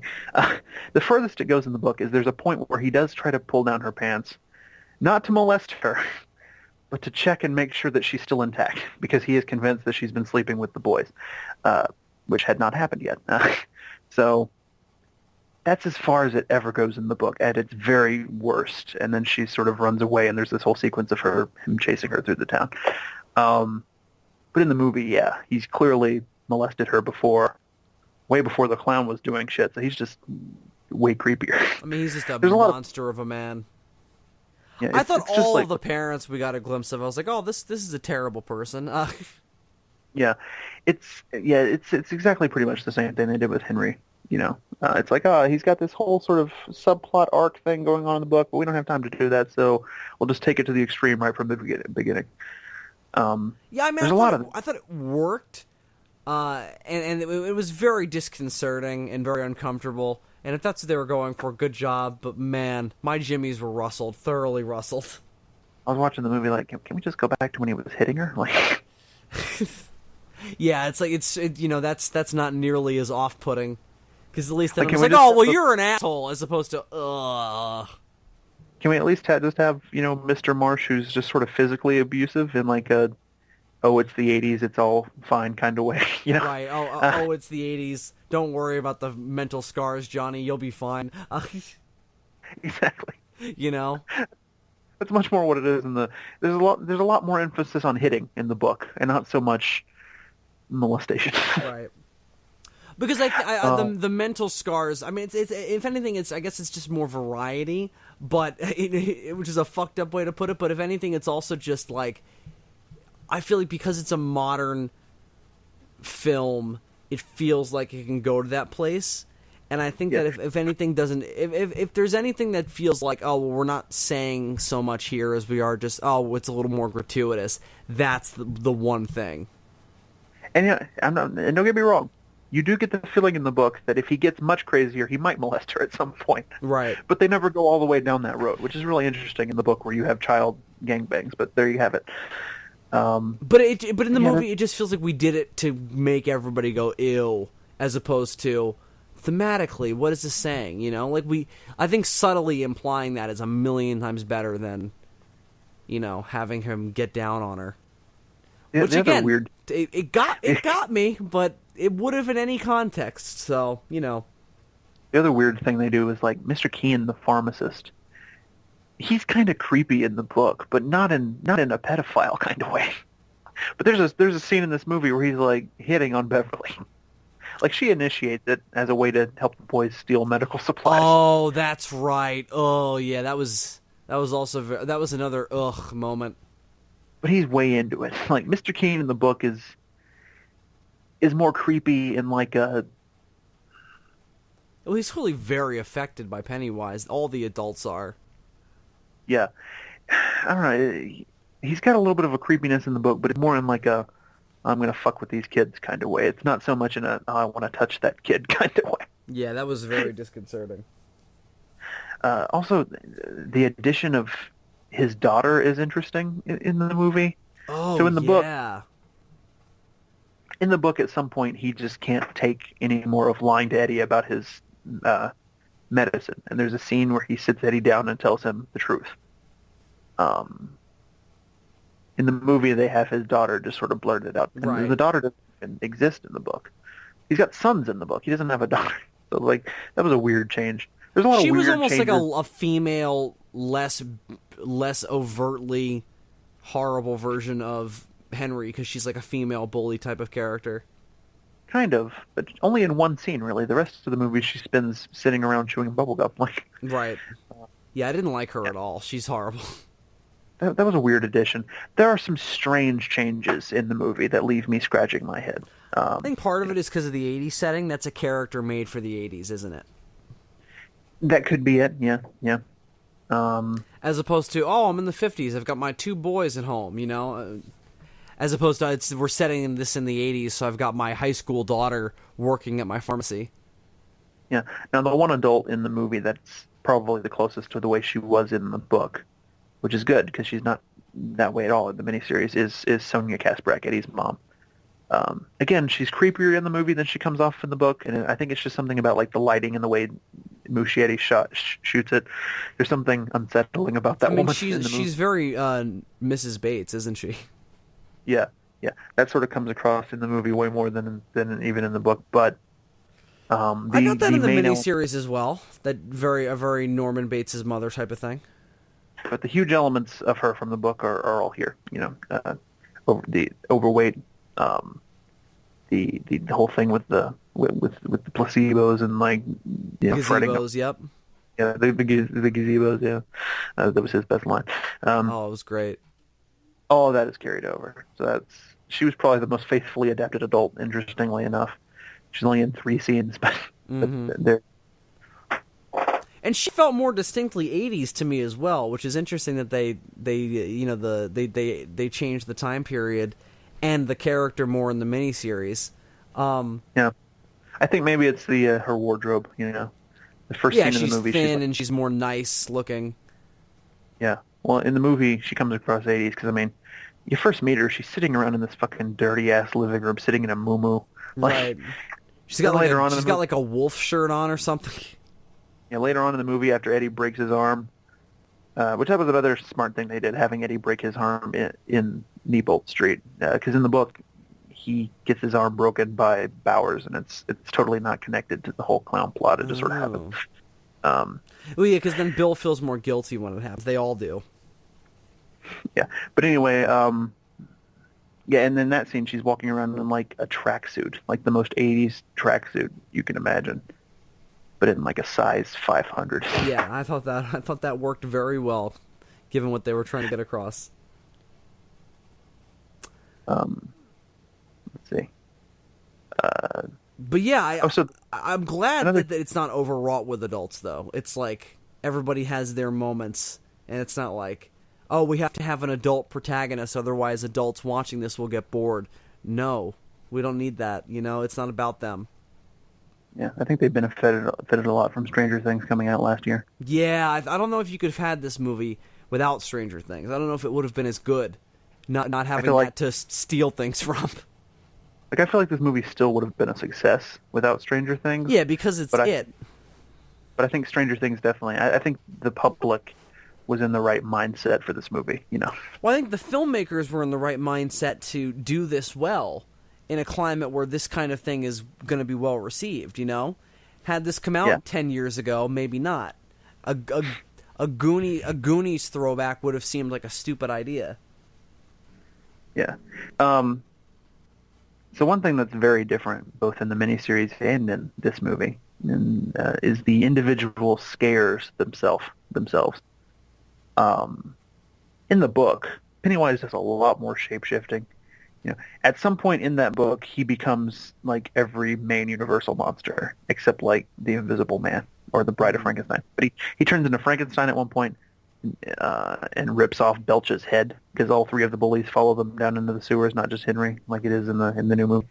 And instead of getting sucked into a pipe like Belch did in the miniseries, he actually gets his head ripped off by Frankenstein, Interesting. which is really cool. Richie does encounter the teenage werewolf, but it's not in the basement of the school like it was in the miniseries. It happens the first time him and Bill go to the house on Nebold Street. They go there once, just the two of them, and at that point, Richie still isn't believing in all this stuff. And then they encounter the werewolf, and he becomes a believer really quickly. Right. Yeah, there's no werewolf in the movie.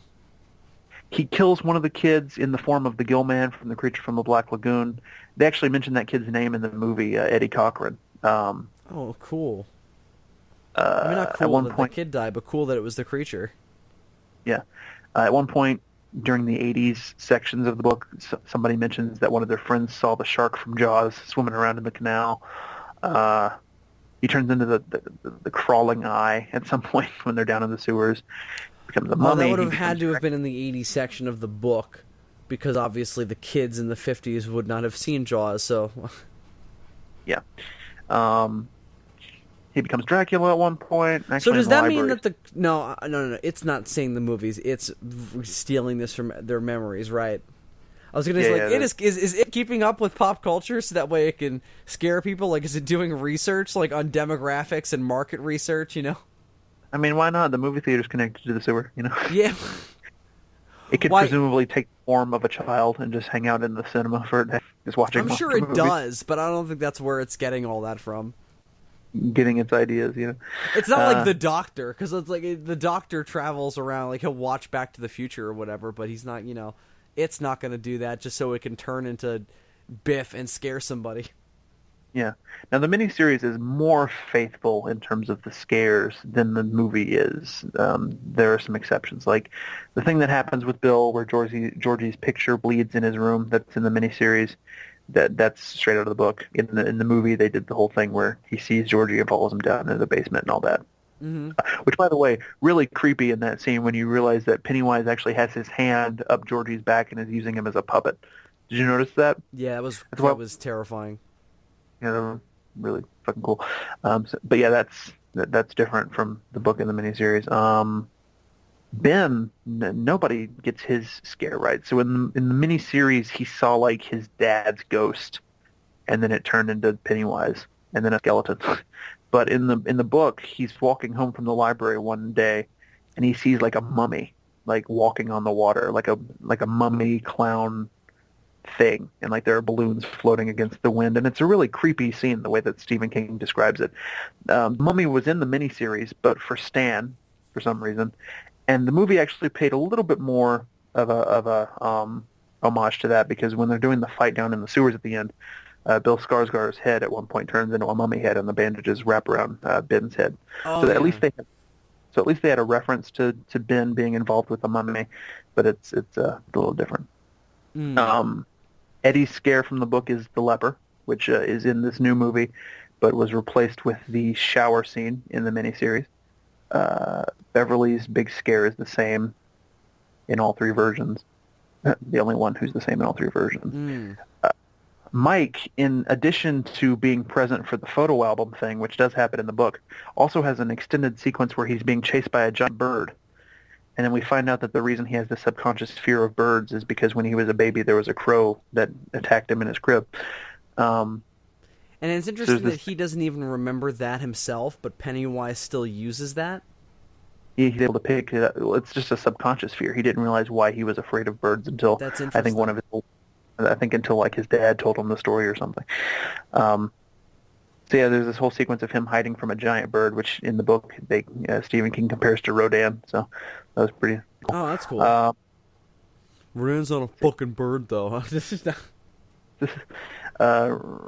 Richie, I already mentioned, he had the werewolf thing, but the location was changed. He actually had another scare in the book where the Paul Bunyan statue that's in the middle of the town, which we actually got to see in the movie, comes to life and attacks him. That doesn't happen in either the miniseries or the movie, though. Am I leaving somebody It out? takes less forms in the film. I feel. Yeah. And in the Yeah. miniseries. Yeah, they spend a lot more time with the mom. And then the other big one is Stan.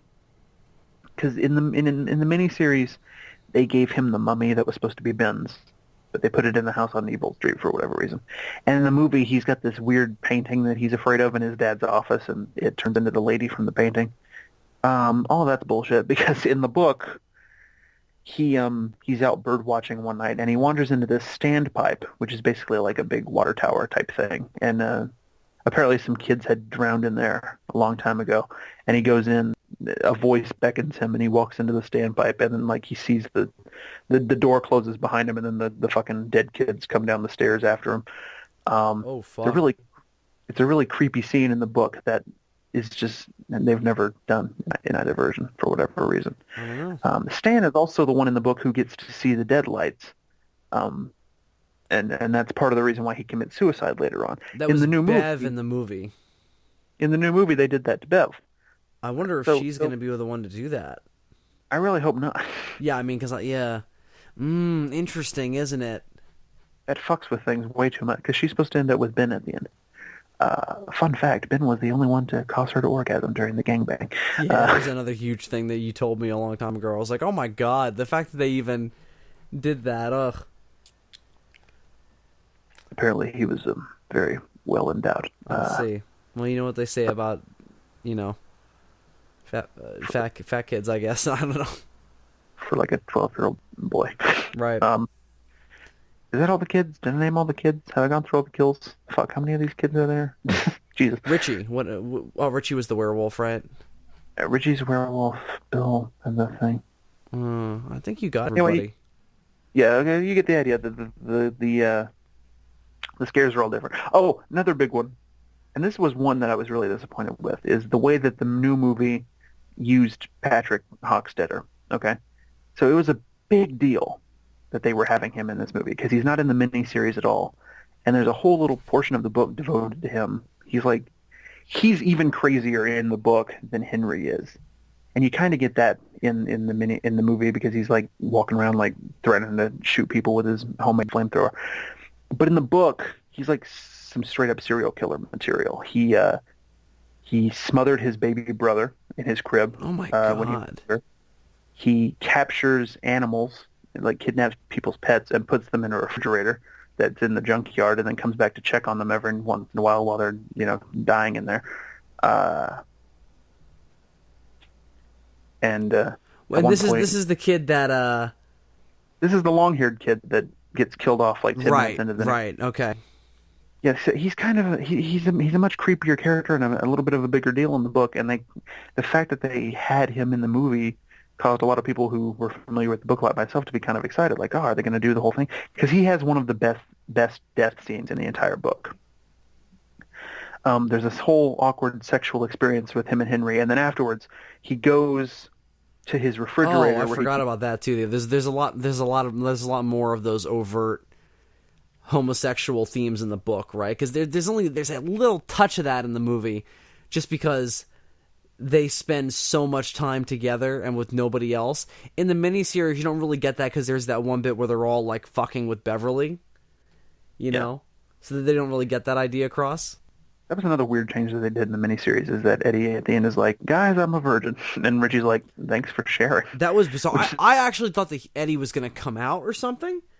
Yeah. That's what I thought. I think he is supposed to be gay in the miniseries version. That's what it seems early like. on, that's what they were. That's what it seemed like a '90s TV writer was trying to get across to me. Mm-hmm, mm-hmm. It's just I don't think they were able to come out and say it in 1990 on whatever channel this was. So they just sort of made it. They just sort of put it in there. Snuck it in for people to discover on their own. Because it's like, oh, I'm a virgin. Okay. Yeah, but if he had said that he was gay or something, that would have made more sense. It's almost as if the miniseries was saying, guys, the gangbang definitely didn't happen. All right, this kid's a virgin. Oh, that's interesting. Yeah. but whatever. Anyway, there's this whole important part in the book where and I think it's right after Beverly was running away from her dad, but maybe not. She goes into the junkyard and the bullies are there, and she hides real quick, and she realizes that they've all got their pants down and they're. Oh. Oh no, I was talking about Patrick. Oh, right. Yeah, so there's a scene where him and the other bullies are in the junkyard and they're lighting their farts on fire, and then Belch and Victor leave, and then Patrick convinces Henry to let him jack him off a little bit, and then Oh my God, really?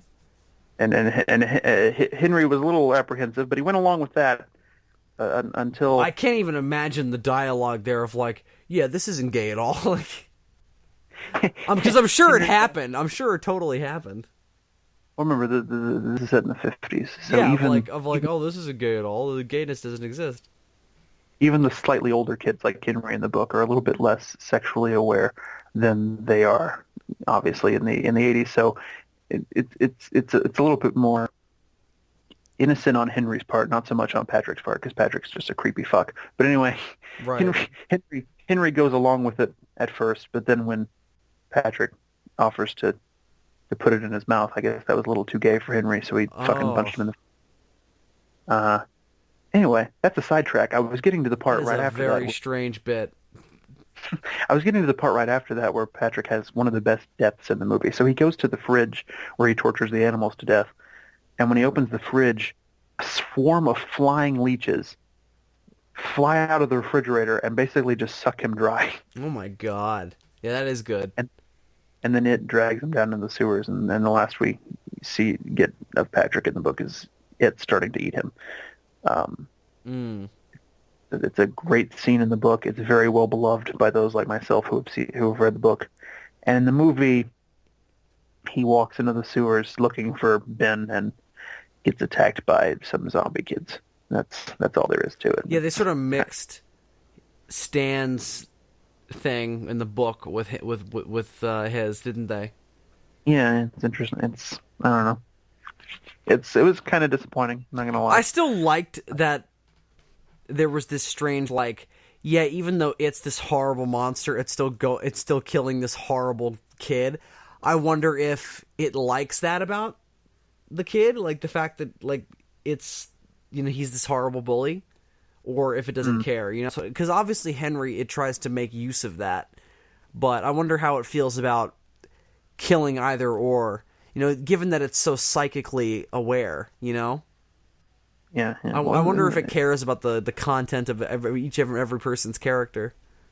Yeah, I don't think it really does. I think the reason it tries to use Henry near the end is because Henry doesn't have the same limits that it has in terms of being hurt by the children's beliefs. Yeah.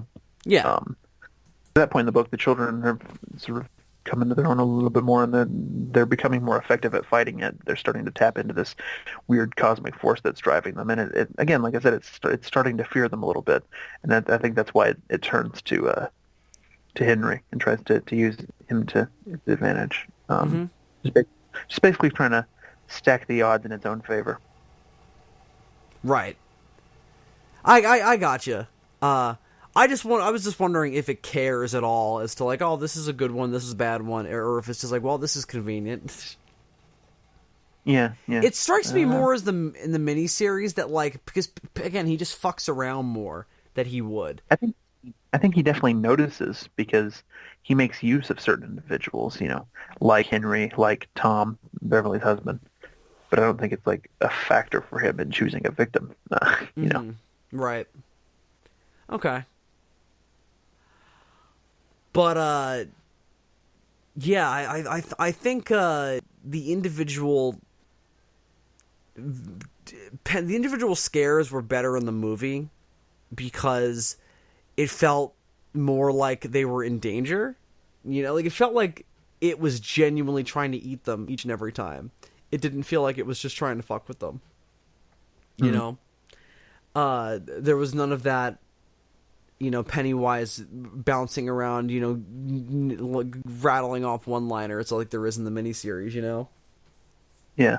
So I'll be they I'll be all really they all felt like they were in danger because there was something trying to eat them. yeah.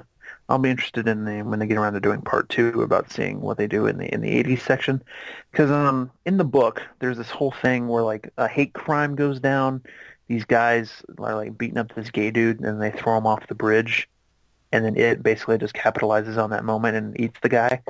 And that's the sort of, and somebody sees the clown, and that's the case that sort of, confirms to Mike that it's happening again, and that's the reason he calls them all back to Derry. In the movie, they didn't go into all that. They just had it kill a girl at the beginning, and then Mike finds a picture of Georgie at the scene, which is not in the book at all. So I'll be interested to see if they actually do the whole gay guy thing in the movie, or if they come up with some reason to have Mike call them back. Yeah, I'm interested to know like what will be their Georgie 2, like Yeah, because that was the little girl in the movie. That was their other Georgie. Georgie too, even though she happened before Georgie. Yeah, exactly. Sequentially in terms of when we saw it, but timeline wise, not so much. That being said, the Georgie scene is, I think, the best scene in either version. Yeah, I mean, like it's so powerful. It's inherently effective, and it's also like the one bit where Pennywise really comes across as a clown, trying to entertain a kid, or trying to get him to come down into a sewer. It's definitely I think the scariest part of the new movie, because I mentioned before I didn't personally find the movie super frightening, but again, that's not really what I was there for. I was there because I love the story. But that scene, man, I was sitting there in the theater, and that's like the first supernatural thing that happens. And I mean, the heart was pumping. Especially when you see Georgie with his arm ripped off, like in the rain. Like it's you don't see stuff like that often in movies. Yeah. Oh, that's another interesting change they made. In the movie, Pennywise actually drags Georgie's body down into the sewer. So Bill doesn't know for a fact that he's dead, which is not the case in the book or the miniseries. Yeah, there's a big deal out of that. He doesn't. He thinks that he's like he like ran away. I think he knows that he's dead, but I think he's in denial. Oh, okay. It was my sense of it, but in the book and in the miniseries, yeah, he's definitely dead from the get-go. Pennywise rips off his arm and then leaves him lying in the gutter, bleeding to death, and they find him. So, so he bled to death. He wasn't just ripped apart. It's a whole different thing. Pennywise is a wasteful son of a bitch, isn't he? I thought it was a good change, though.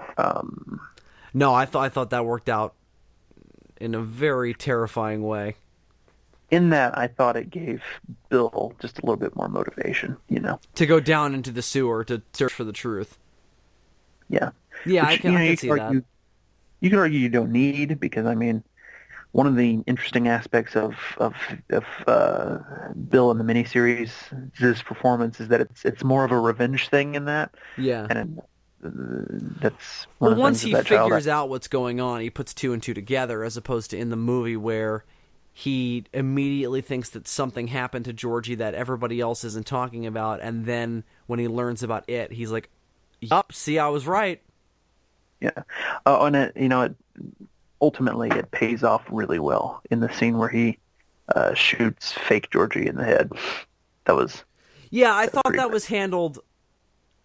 I don't know how I feel about it, because it's like, I feel like in the miniseries he's a lot like... Well, in the miniseries, Kid Bill doesn't see Georgie, right? He does very briefly.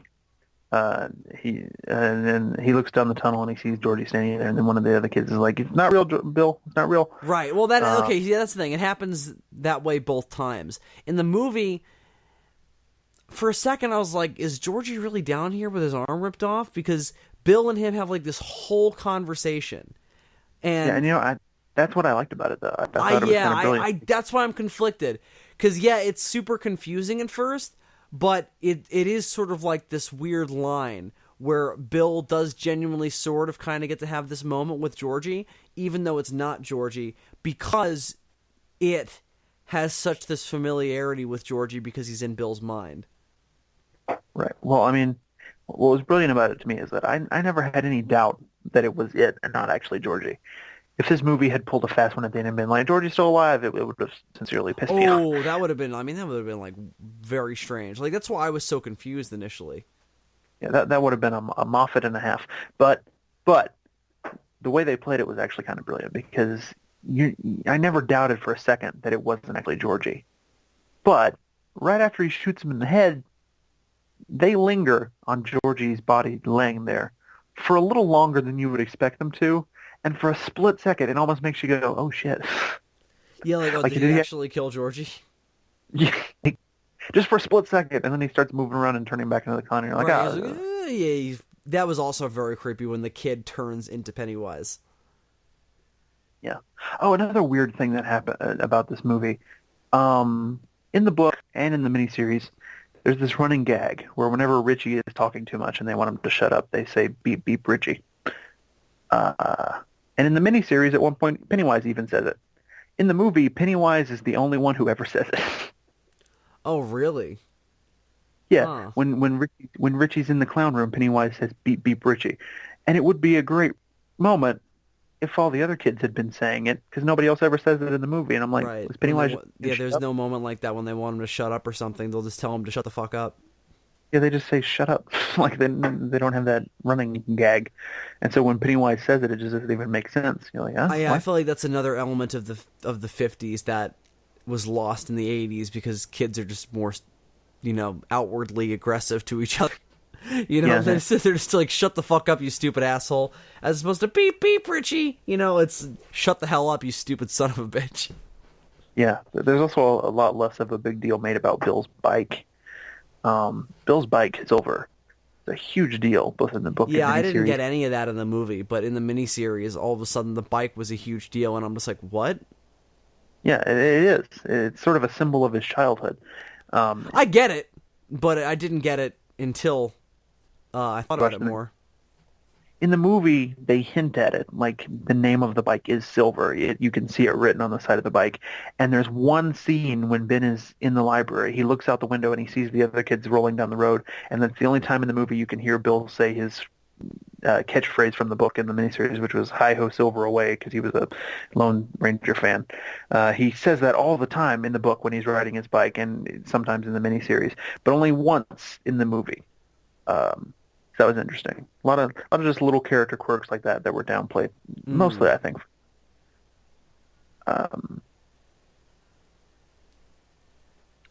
Interesting. See. I think that's all just part of the time. But yeah, I don't think that works then. I mean, he's a clown, so I guess beep beep is like, oh, it's a clown thing, but yeah. Maybe. But it was so much more impactful when Tim Curry did it, because it was like a thing that the kids would say to him, and then all of a sudden he's down here in the basement of the school. I didn't even remember it in the movie version. I only remembered it from the miniseries because they made more of a thing out of it. Yeah, well, when you watch the movie again, when he's in the clown room, he goes, beep, beep, Richie, and then right before he, jumps at him.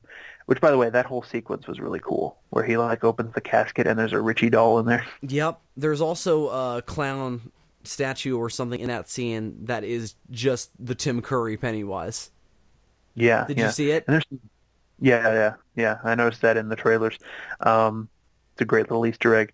Some of that kid not only is fantastic, Richie, and has all of the funniest lines in the movie. My personal favorite being when Ben says, "This used to be a beaver trapping colony," and he says, "Still is, right, boys?" I love that line. Oh. No, but not only did he have I feel all like that that's going, something I would whip out now and be like, yup, that's a genuinely hilarious thing. not only did he sell all that perfectly, but man, some of his reactions to the scary shit that was going on. When they walk into the house and he finds a Richie missing poster, his reaction to that in that moment was so genuine and so well done. It was. Yeah, I feel like he does a really good job of displaying that Richie is super insecure and that the comedy is part of that, but also that he's like a pit bull, and if you and eventually he will just go at you. That last bit in the sewer, he's like, "Well, now I have to kill this fucking clown." Like, that's such a good bit. Oh. Yeah, I also love the moment during the rock fight when he yells "rock fight" and then gets a rock to the face. That was great. Yep. The bit in the miniseries where they have the rock fight and Bev gets hit and Ben runs over to fucking Henry and beats the shit out of him. That was worth any and all problems with the miniseries. That was a great bit. And Yeah, they did something like that where Henry referenced the rumors going around about Beverly being, a slut, and then Ben gets pissed and starts throwing rocks at him. So he initiates it, right? Okay. they do a version of that in the movie. There's a whole lot of interesting ways to do things that the book did, but in a different way, Yeah, one thing the movie emphasizes a lot more is Bev and Bill's interest in each other. Like in the miniseries, that's sort of there, and that when they're kids, like Bev has sort of a crush on Bill, but when they grow up completely, she sort of shifts to Ben. Yeah, yeah, it's much more of a complex love triangle in the book and so far in the movies. I mean, she winds up with Ben in the end, but there's also a point in the book when they're adults and they're back in Derry where her and Bill do sleep together. So I mean, she was kind of floating between the two right until the very end. Yeah, I think that's a problematic element of her character. I'm sure they get more into it in the book. It feels a little, not mean, but it feels a little like, all right, come on, you should realize that this is gonna fuck with them, Yeah, well, Annette O'Toole, the way she plays it in the miniseries, I'm like, you're kind of a fucking whore. Like, Jesus. A little bit. I don't like that. I don't, because I feel like it's a disservice to the character, because I feel like she's not that way. She's, when she's a kid, obviously it's way more acceptable because she's experimenting, and she's young. But when she's an adult, it feels like, come on, you know how this is gonna go. I think it's supposed to come off as playful, and it does in the book. And honestly, she has a little bit more of an excuse in the book because she has had all of them before. But, and when she sleeps with Bill in that one scene, I mean, he's just as slimy in that situation as she is, because I mean, he's got a fucking wife that doesn't even know has been kidnapped yet. Like, I'm not saying she's slimy. I'm just saying that I think that she comes across as like a bit of a jerk because she just doesn't seem to care that she's going to be fucking with their heads in that way, Especially Ben, because he's got all those insecurity issues anyway, Especially adult Ben. I mean, they're gonna be hard pressed to cast somebody for the second movie that I'm gonna like as much as John Ritter, but maybe that's just because I'm a Three's Company fan. Yeah, I don't think it's intentional. I don't know if it's something in the writing or something in the way Annette O'Toole decided to play it, but it is a little bit more questionable in the miniseries. I agree. Than even in the book. But like I said, in the book she has a little bit more of an excuse because she has had sex with all of them before. So there's a little bit more of a physical connection already established. But more than that, it's also just like, do we have to write the one female character? Is this just like super flaunty? Like, she has to be just like hitting on everybody every 2 seconds. Like that's more of if it's more a part of her personality inherently than whatever, and it's more developed. But it feels like in the miniseries more so to me, in the movie a little bit, just that. Well, she's the one female character, so we have to do that, Yeah. We'll see how it gets played up in the second movie. Another thing I'm really interested to see what they do with in the second movie is adult Eddie, because in the book he winds up marrying a woman who's pretty much the same as his mother, an overweight woman who obsesses over his health and is, kind of a hypochondriac, and she like breaks into tears when he leaves, and it's this very emotional scene. Emotional for her, annoying for the reader. Right. But in the miniseries, they sort of did a shorthand version of that where he was just still living at home with his mother. So they didn't have to explain, look, he's got a bit of an Oedipal thing going on. She didn't age at all. That was super problematic. Yeah. In the book, it's like, he's got a bit of an Oedipus thing going on here. He married a woman who's exactly like his mother, which is something that Bev also did, marrying a guy who is very similar to how her father was. But right. in the miniseries, it's more like, he's a loser. He's still living at home with his mother, and also maybe possibly gay. So I'll be interested. It's not clear enough. I also don't think he's gonna book Eddie and miniseries Eddie keeps using the inhaler even after he finds out that they're fake, because it's kind of a crutch for him. I don't buy this kid doing that. He seems way too outraged. at a certain point, he just throws the fucking things away, and he's like, "I'm done with this shit. They're gazebos." Yeah, he's done with those gazebos. So That was such a good joke. So I'll be interested to see whether he has the inhaler and everything in the second man. That kid walking around with a fanny pack. That was just. Yeah, that was also super 80s. There's so many great, just sort of, sly visual ways that they get across the characters in this movie. Eddie with his fanny pack. Another great one is, if you'll notice when you watch the movie again, anytime the kids hop off their bikes to go do something, they all just let their bikes fall to the ground, except Stan. He doesn't kick Stan. I'm like, that's so Stan. I think I remember that. That is very impactful. It also says a lot about a person, Yeah. I was always kickstand person. You don't want the thing to get fucking dented, I wasn't a bike rider, so. Oh, okay. I mean, you know how to ride a bike, though, presumably. No, never learned. Really? I don't know if I could do it now. I don't know if I could do it now, but I used to be good at bike riding. I used to do it all the time. How did you get around when you were a kid? Somebody tried to teach me once. I think it was my grandfather. He tried to teach me how to ride a bike. I fell off of it, and most kids are like, "Oh, I fell off. I got to try and do that again." Well, yeah, there's a whole metaphor and life lesson in that. I, on the other hand, fell off. I was like, "This is stupid. I want to watch TV."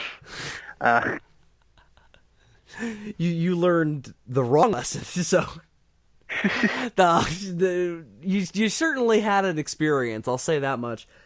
You should probably learn how to ride a bike. One day, aliens might show up and be like, "Hey, we're gonna kill everybody that doesn't know how to ride a bike." One day, my hypothetical wife might become comatose due to a sewer clown, and the only way to save her will be to ride a bike down a very tall hill. In which case, she'll feel like all the life insurance on this is going to be great. And I won't have the life skills to do so. Nope. I had a similar thing with learning to tie my shoes. I eventually did learn to tie my shoes, but it took a long ass time. Yeah, it took me a long time too. I was a Velcro kid for a long time.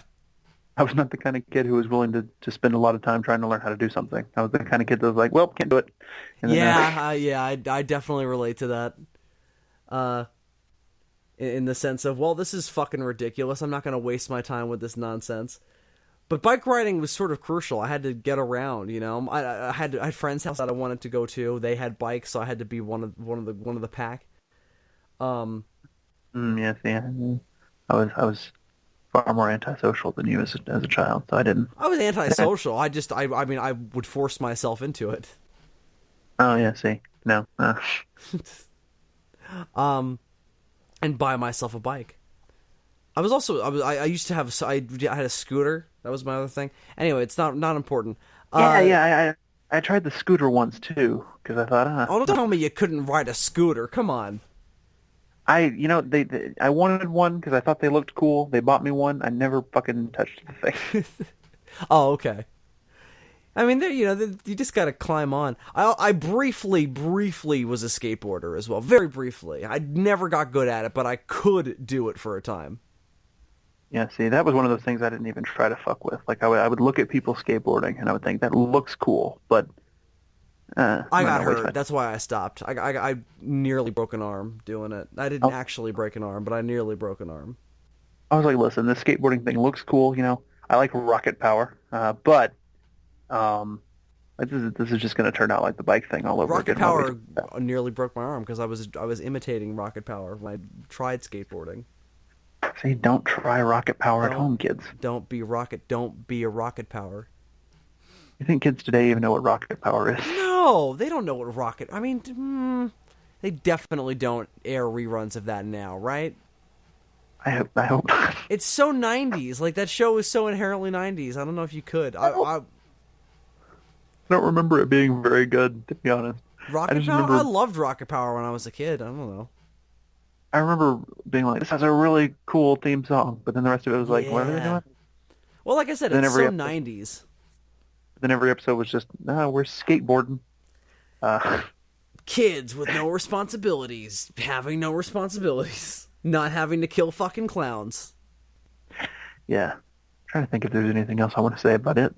Yeah, we've come quite a long ways, haven't we?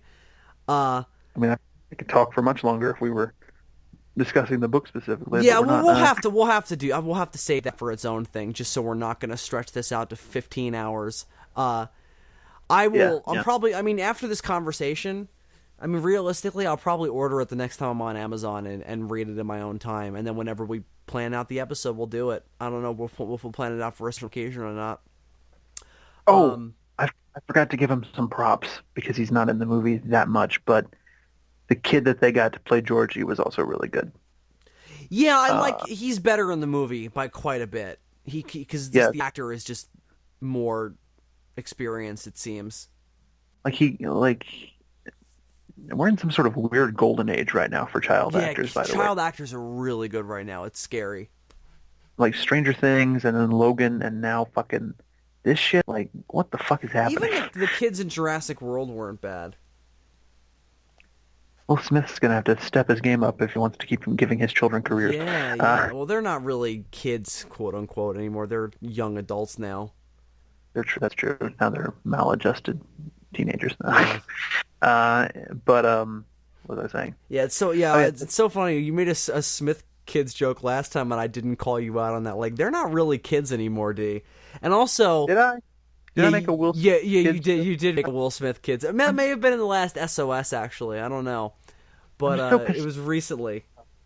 I'm just so pissed off about that whole thing. It's not even a thing anymore, though, because they're I think Jaden is what's the word when you're not 18 but you're no longer under the guardianship of your parents. Oh, he's an emancipated minor? Yeah, he's an emancipated minor, yeah. Interesting. Well, I don't know why. Like, it seems like everything's great, but what always pissed me off about that thing was like, Will, you're very talented. Everybody loves you. Your children, though, not really that talented. Stop trying to put them in the things. I never liked his wife either. Stop trying to shove your children down our throats. Mm-hmm. It's just, you can never beat that natural Will Smith charisma of somebody who feels like a real person who existed in a real setting with and interacted with people and, tried things, as opposed to these genetic experiments raised in a sterile Hollywood environment. We should be wrapping up on Stephen King's It, though. Yeah. So, the reason we got on this tangent is that I was talking about the opposite of Will Smith's kids, good child actors, and the kid who played Georgie. Another reason that I thought the scene with him, getting killed by the clown was so impactful is that I really cared about that kid, like from the beginning of the movie, and I knew what was gonna happen, and I had heard reports that you got to see a little bit more of the gory details than you did in the miniseries, and so I knew that like some bad shit was gonna go down. Anything at all. I knew some bad shit was gonna go down, and I was like, oh no! Like if it had been the kid from the miniseries, I don't give a fuck. That kid can get eaten every day. Like, I don't care. As opposed to like the real. Oh, I shouldn't have screamed. There were people sleeping downstairs. But that real change in cadence. Like I guess the kid in the miniseries was cute enough, but he just didn't have the charisma. Right. Or the experience. It just feels like the kid in the new movie is more experienced. Yeah. I think they might have aged all the kids up a little, and I think it shows. Mm-hmm. I'm not entirely sure about that. I'd have to go back to the book and remember like how old everybody was supposed to be. But I feel like they're older in the movie for sure because they're high school. I think it's like upper middle school. Is it high school? Bev's in high school, son. You sure? I could be wrong. Maybe it's junior high. You could be right. I'm not sure. Yeah, I think it's probably junior high. Whatever. They certainly feel older than the kids in the book and the movie. And maybe that's just, again, because of the time period change. It could be the time period, yeah. I don't know. I agree with you, though. I think they did age them up. Because in the miniseries, they're like, what, 10, 11, 12, 13, somewhere there? I feel like in the book they're supposed to be like 12, and I think in the movie they come across more like 13, 14, you know? Yeah, and the miniseries is more in line with the book. I mean, just because of the time period more than anything else. But yeah, I mean, they feel like 13, 14 in the show. I mean, in the movie. Oh, I forgot. So, I forgot to ask you, what'd you think about fucking baby Seth Green as Richie in the That was miniseries? also really interesting because this is 8 years before he comes on my radar with Buffy. Because that's the first thing. Like that's my earliest Seth Green experience, and Yeah, yeah. it's The first very thing that I different. usually the first thing that I usually think of when I think early Green is is Austin Powers. Yeah, But and you know what? that's all around the same time, late '90s. This is early '90s. He's a fucking baby in this thing, and Even this movie, bleeds into the role though. He's not Seth Green playing this kid. He came off as that character to me. yeah, he did really good. He's I think all the kids in the miniseries do pretty well. I mean, they're kind of overshadowed by their movie counterparts now, but there's a reason that everybody likes the first part of that miniseries way better than the second part, and Yeah, that's because those kids are all really engaging, especially um, that version of Bill again, and also Richie and a couple of the others. Um, yeah, even that's not the youngest Seth Green that I've ever seen, though. There's a movie he was from a the baby. It's not an actual baby. He was super young in something else. there's a movie from like the mid '80s or late '80s. I forget what it was called. Some kind of a comedy, but in that he played Bette Midler's son, like really small son, and that's. I remember whenever I saw that movie, I was like, "My God, that's Seth Green!" Like he was just a little kid. That's the youngest I've ever seen him in anything. But Hmm. he did well. It was more of that '50s, lots of bad voices version of Richie than what Right, we got. right. As opposed to genuinely making sexual cracks that make me look bad. But with Finn Wolfhard, who not only is one of the best parts of this movie, but also has the best name in the Yeah, business, the bar none. baddest ass of names. Uh, yeah. Between this and Stranger Things, I'm gonna it in the words of Emperor Palpatine, I will watch his career with great interest. Right. But um, yeah. So I don't know, man. What uh, else? What else should we? What other elements of the sewer should we drudge down into? this is always the most frustrating part, trying to think of Make sure we everything we didn't have, leave anything out. Yeah, I'm making sure I didn't leave anything out and either. and we always fail because Yeah, we'll bring after up we something record, else. after we record every video, I'm always like, shit, I forgot to talk about X or Y or Z. Oh, um, one of the big moments in the new movie is the projector scene. I don't think we've really touched on that. Oh, that's right. Yeah, where he comes out, runs around like a dog. Yeah, I thought that was a neat way to modernize the photo album from the book, bring it into the '80s a little bit more.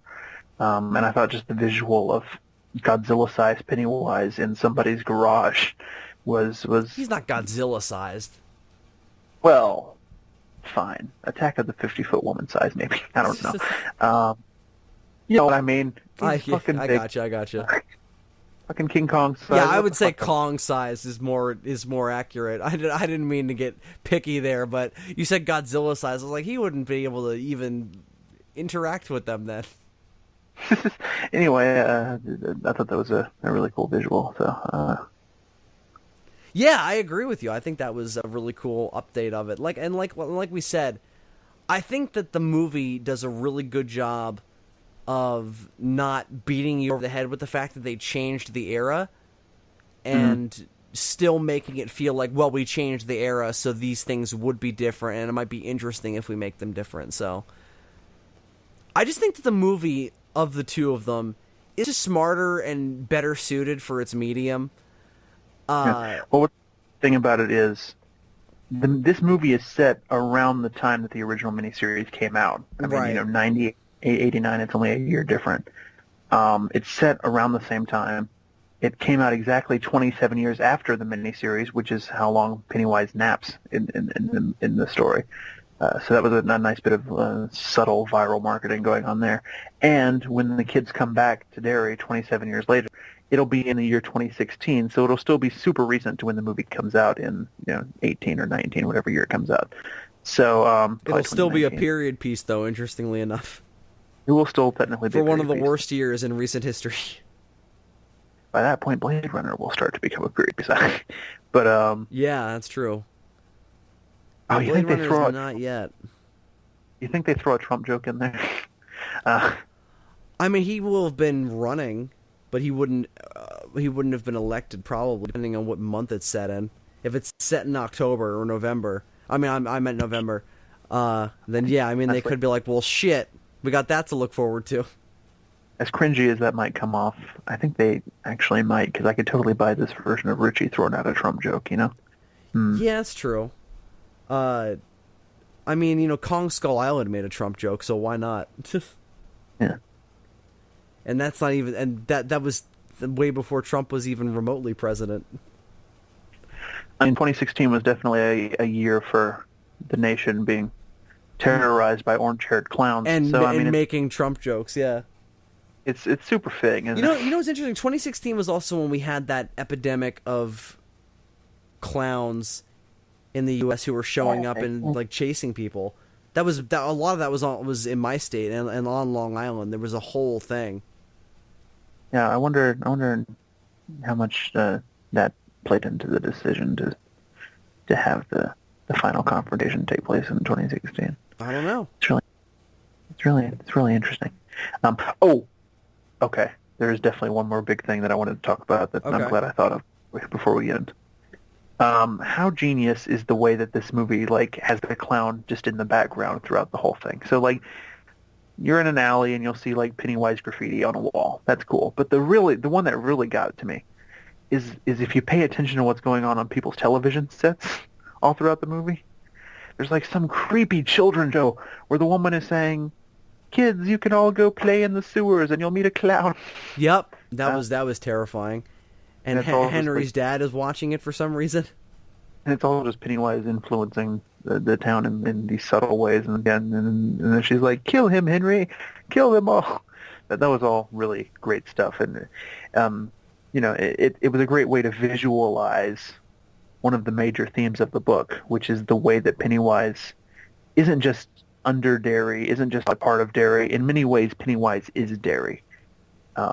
His evil sort of influences the entire area in this whole sort of Shining-esque way. And so I thought that was a good way to bring that across in a visual medium. That is fascinating, and I think it makes more sense given what you told me about the backstory. So I hope they get into that in the sequel to really get that idea across, right? I mean, there's a whole section near the end of the book that they don't even touch in the miniseries, which is when they kill Pennywise, legitimately kill him at the end of the book. The town gets fucked up. There's a huge flood, and most of the town gets destroyed. Oh, okay, that is a big change. Derry basically dies along with Pennywise because after that, investors are pulling out and everything. It's a huge natural disaster that coincides with Pennywise getting killed. It's interesting that he was also kind of keeping it going. Even though he was this horrible, evil thing, but he was keeping the town going. Yeah, to serve his own ends, to give him people to feed on. Yeah, well, I mean, Derry in many ways is his feeding ground. He's got to keep it stocked. He allows it to thrive while he's sleeping, and then he comes out to feed off of it. To reap upon the benefits. That is super interesting. Wow. And something that I'm sure is 10 times more developed in the book. It also ties in thematically with the whole dam building thing. That I know that comes off as super out of place, in the miniseries, other than as a bonding exercise between the boys. A super corny 50s way of spending your time when you're a jam. It's like, oh, hey guys, why don't we go I don't know, rob some Playboys from a convenience store? I don't know, anything else, please. Yeah, but that also it's also kind of thematically connected to all that in very interesting ways that I won't go into here for time now. But it's a big dense book. If there's anything that I want people to take away from this video, it's you should probably read the book. It's a good book. if you're turned off by like weird sexual stuff, then maybe don't. But Yeah. other than that, if you want to read a good long ass story about a killer clown from outer space, pick up Stephen King's It. Yeah, I think, but it's also experiencing all the adaptations. We're worth experiencing all the adaptations, I meant to say. Because the mediums they're telling the stories in affect the way the horror is being created, and because the story is so inherently about the primal nature of fear, I think that it's just interesting to see how they all handle that, regardless of how effective they all are in their own ways. Having their own problems and having their own benefits. The movie of the two that I'm familiar with, though, is my favorite, just because I think it's the smarter of the two. Well, I feel like there are certain things that each version does better than the other. The thing that the miniseries really sells the best and is the most faithful to the book on is the relationship between the children, the bonding, the sort of sincere friendship that they have there. It's a lot truer to the book in the miniseries than it is in the movie, because in the movie it's kind of mired in the sort of like 80s trendiness of it all. In the 50s you have a little bit more license to be corny. And right. So, right, I see what you're saying, like all the dumb shit that they do. Yeah, they're much more sincere about their feelings. Right, as opposed to it all being under these walls of sarcasm and self-awareness. Yeah, it's interesting. It's interesting how that all plays. Yeah, 50s children's like, oh, I saw a scary clown. Oh, that's terrible. You didn't talk about this. 80s kids is like, oh, I saw a scary clown. What? And then Richie's like, can only virgins see this shit? Yeah, exactly. Are you I love him so much. I forgot about that line too. Oh, it's such a good line. Oh God. Can only virgins. Oh, because then he sees it. When does he see it in the movie? When does he finally encounter it? When they're all in the house, or is it before? Yeah, it's when they're all in the house and he finds the poster. Was that before or after the projector scene? I think it was after. Okay, so I guess that is the first time. Yeah, because during the projector scene, he's like, what the fuck is that? Okay, right. Well, I mean, they're all saying that, so that's why I forgot about that, because they all see it together in that one sequence, and that's our big reveal. They kind of took away one of the few things that Stan had in the book also, which was he was sort of the last holdout in terms of believing it. Yeah, they made that Richie. They go into that in the miniseries. Like, it's him and Richie. Richie definitely is one of the last ones to encounter it in the book. But Stan, even though he has had an encounter with it, is like refusing to believe it through most of it until closer to the time. Like, he's trying to reconcile it in his mind as like a hallucination or something, because he's the logical one. But it's not empirically possible. Comes to a point where he can no longer ignore it. Stan might actually be a little better in the miniseries than he is in the movie, just because I think they captured his arc better. And in the movie, I don't know what he was doing there half the time. He kind of felt like a waste of space. They did manage to set up the suicide in the next movie pretty effectively, though, where in the scene where he's alone with it and it bites his face. Okay, that's why I don't know if I fully agree, because there's that sequence which is super fucking effective. Oh, what it's going to depend on. And I assume he also saw the deadlights in that moment, because I like the scene where he's in his father's office or whatever, and he gets chased by the lady in the painting. That creeped me the fuck out. That worked on me, so I didn't have a problem with that. What's going to determine it for me is going to be if they handle it well in the second movie, because a lot of Stan's story in the book is all a build up to him killing himself. In the book, he's the first one, I think, that Mike calls, and he fucking kills himself, and it's like super early in the book, and you spend the rest of the book reading about this kid Stan and sort of having the reason that he killed himself unfold before your eyes. You start to realize like just how traumatized he was by all this. It's really brilliantly done. That's one of the things I really love about the structure of the book, is that Stan kills himself early on, and then you find out why over the course. They should have had him see the deadlights in the movie, though. Well, I mean, he probably did, because I guess so. Think about what it did to show the deadlights. It opened its mouth. So he could have seen it when that thing was on his face. If they explained that in the sequel, I would be a very happy camper. Yeah, but it seems more like, oh, it almost ate me. Yeah, You yeah, know? Yeah. yeah. So Anyway, as it stands right now, I just think that his arc is more complete and stuff in the miniseries. mm, I think they got his stubbornness to believe it across more in the miniseries, and I think I won't say it's better, but I think I like them about the same right now. okay, okay. Like I um, said, oh, what'd you think of all the kids on the block jokes? oh yeah, all right. Uh, very 80s. But it works, I guess. I don't know. I don't have a problem with that. I'm not a huge New Kids on the Block fan, so Yeah, I think it's just I think it's another one of those shorthand things. Ben is supposed to be really lame and socially awkward. How do we get that across? yeah. He really likes New Kids on the Block. Yeah, I mean, I guess it also kind of throws New Kids on the Block fans under the bus, but I feel like There it's. you, I know, you know what though. I feel like it's almost. I feel like it's almost more so to. Yeah, it just works shorthand because it's something that everybody has that. It's like, oh, it's New Kids on the Block. Why do you like that? As opposed to, well, maybe they are kind of awesome. Like I guess that does work, but yeah, yeah, it's one of the more distracting '80s things, isn't it? yeah. I think that's one issue, maybe. Especially when they're in their bedroom and she finds the New Kids on the Block poster on the That back was of his door. really funny, though. When It was really funny. she just pulls the door back and he's just like, "Oh God, please turn that around so that way they don't see." And she does. Oh, that was so funny. It was really funny, but you know what kind of killed it for me a little bit? What? The actual like music sting that they used. They used a little bit of New Kids on the Block music in that one moment, and I don't remember that. That does kind of taint that because that's a good subtle joke.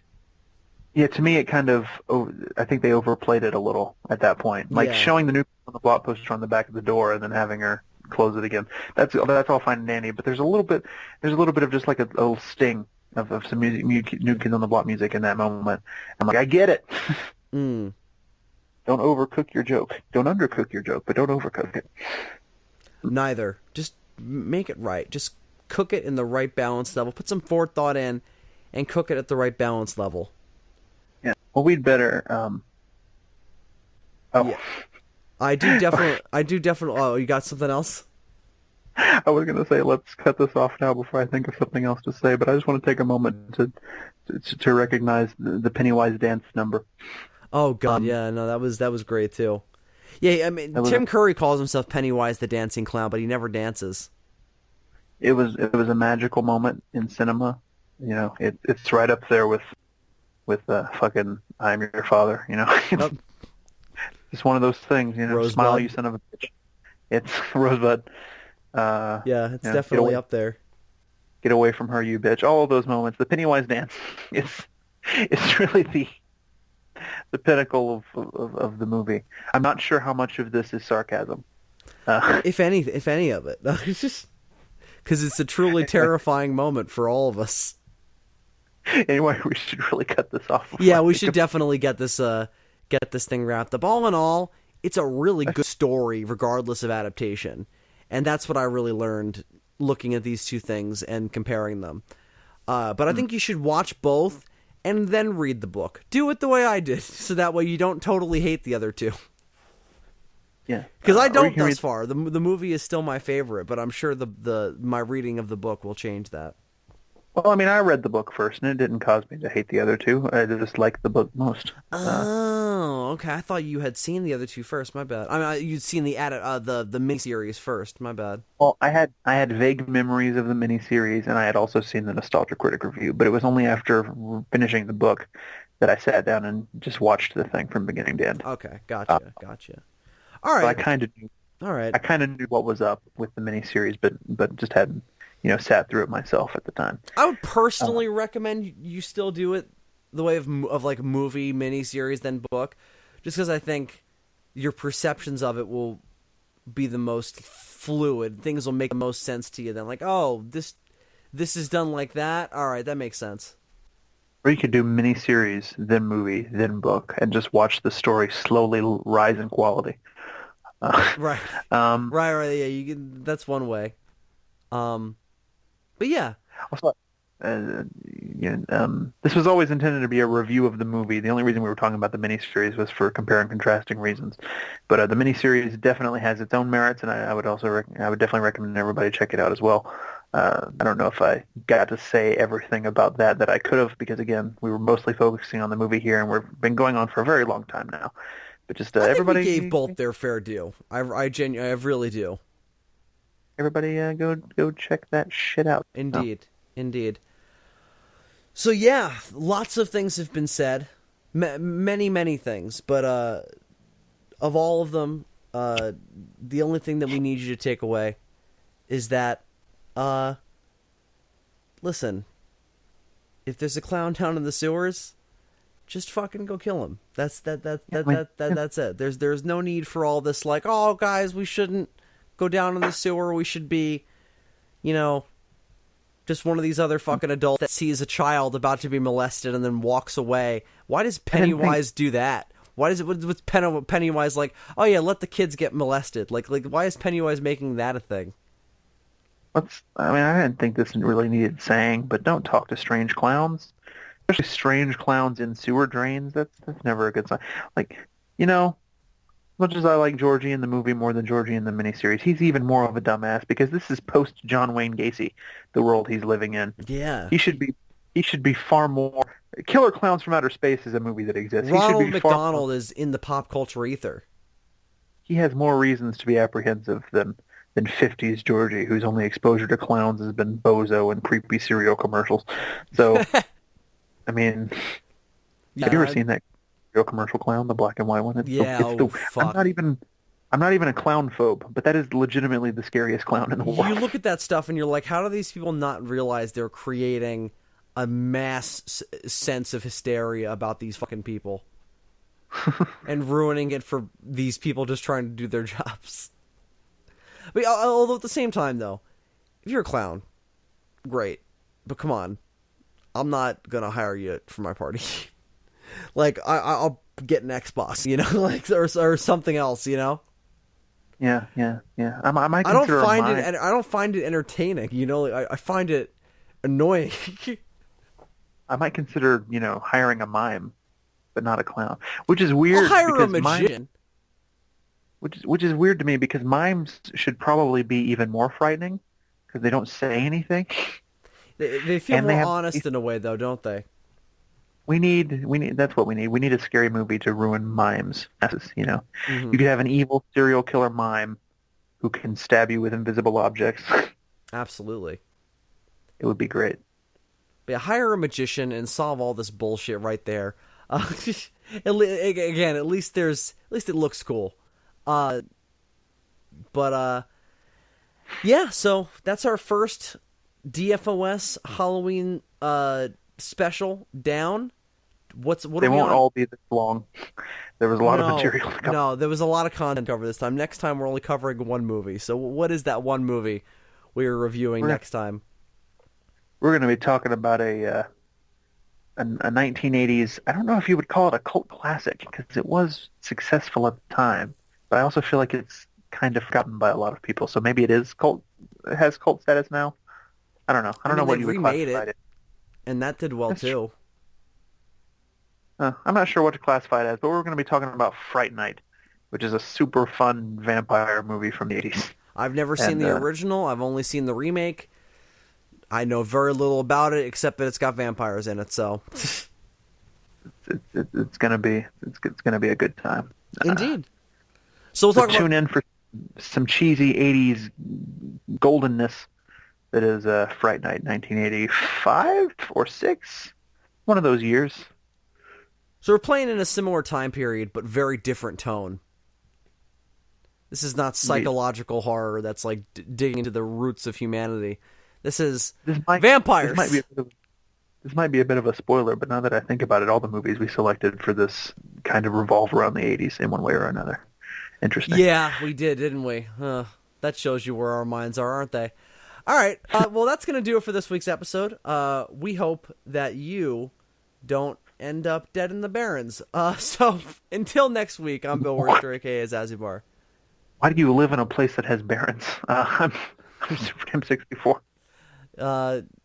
yeah, so it was a podcast. You couldn't see us. Da couldn't hook up.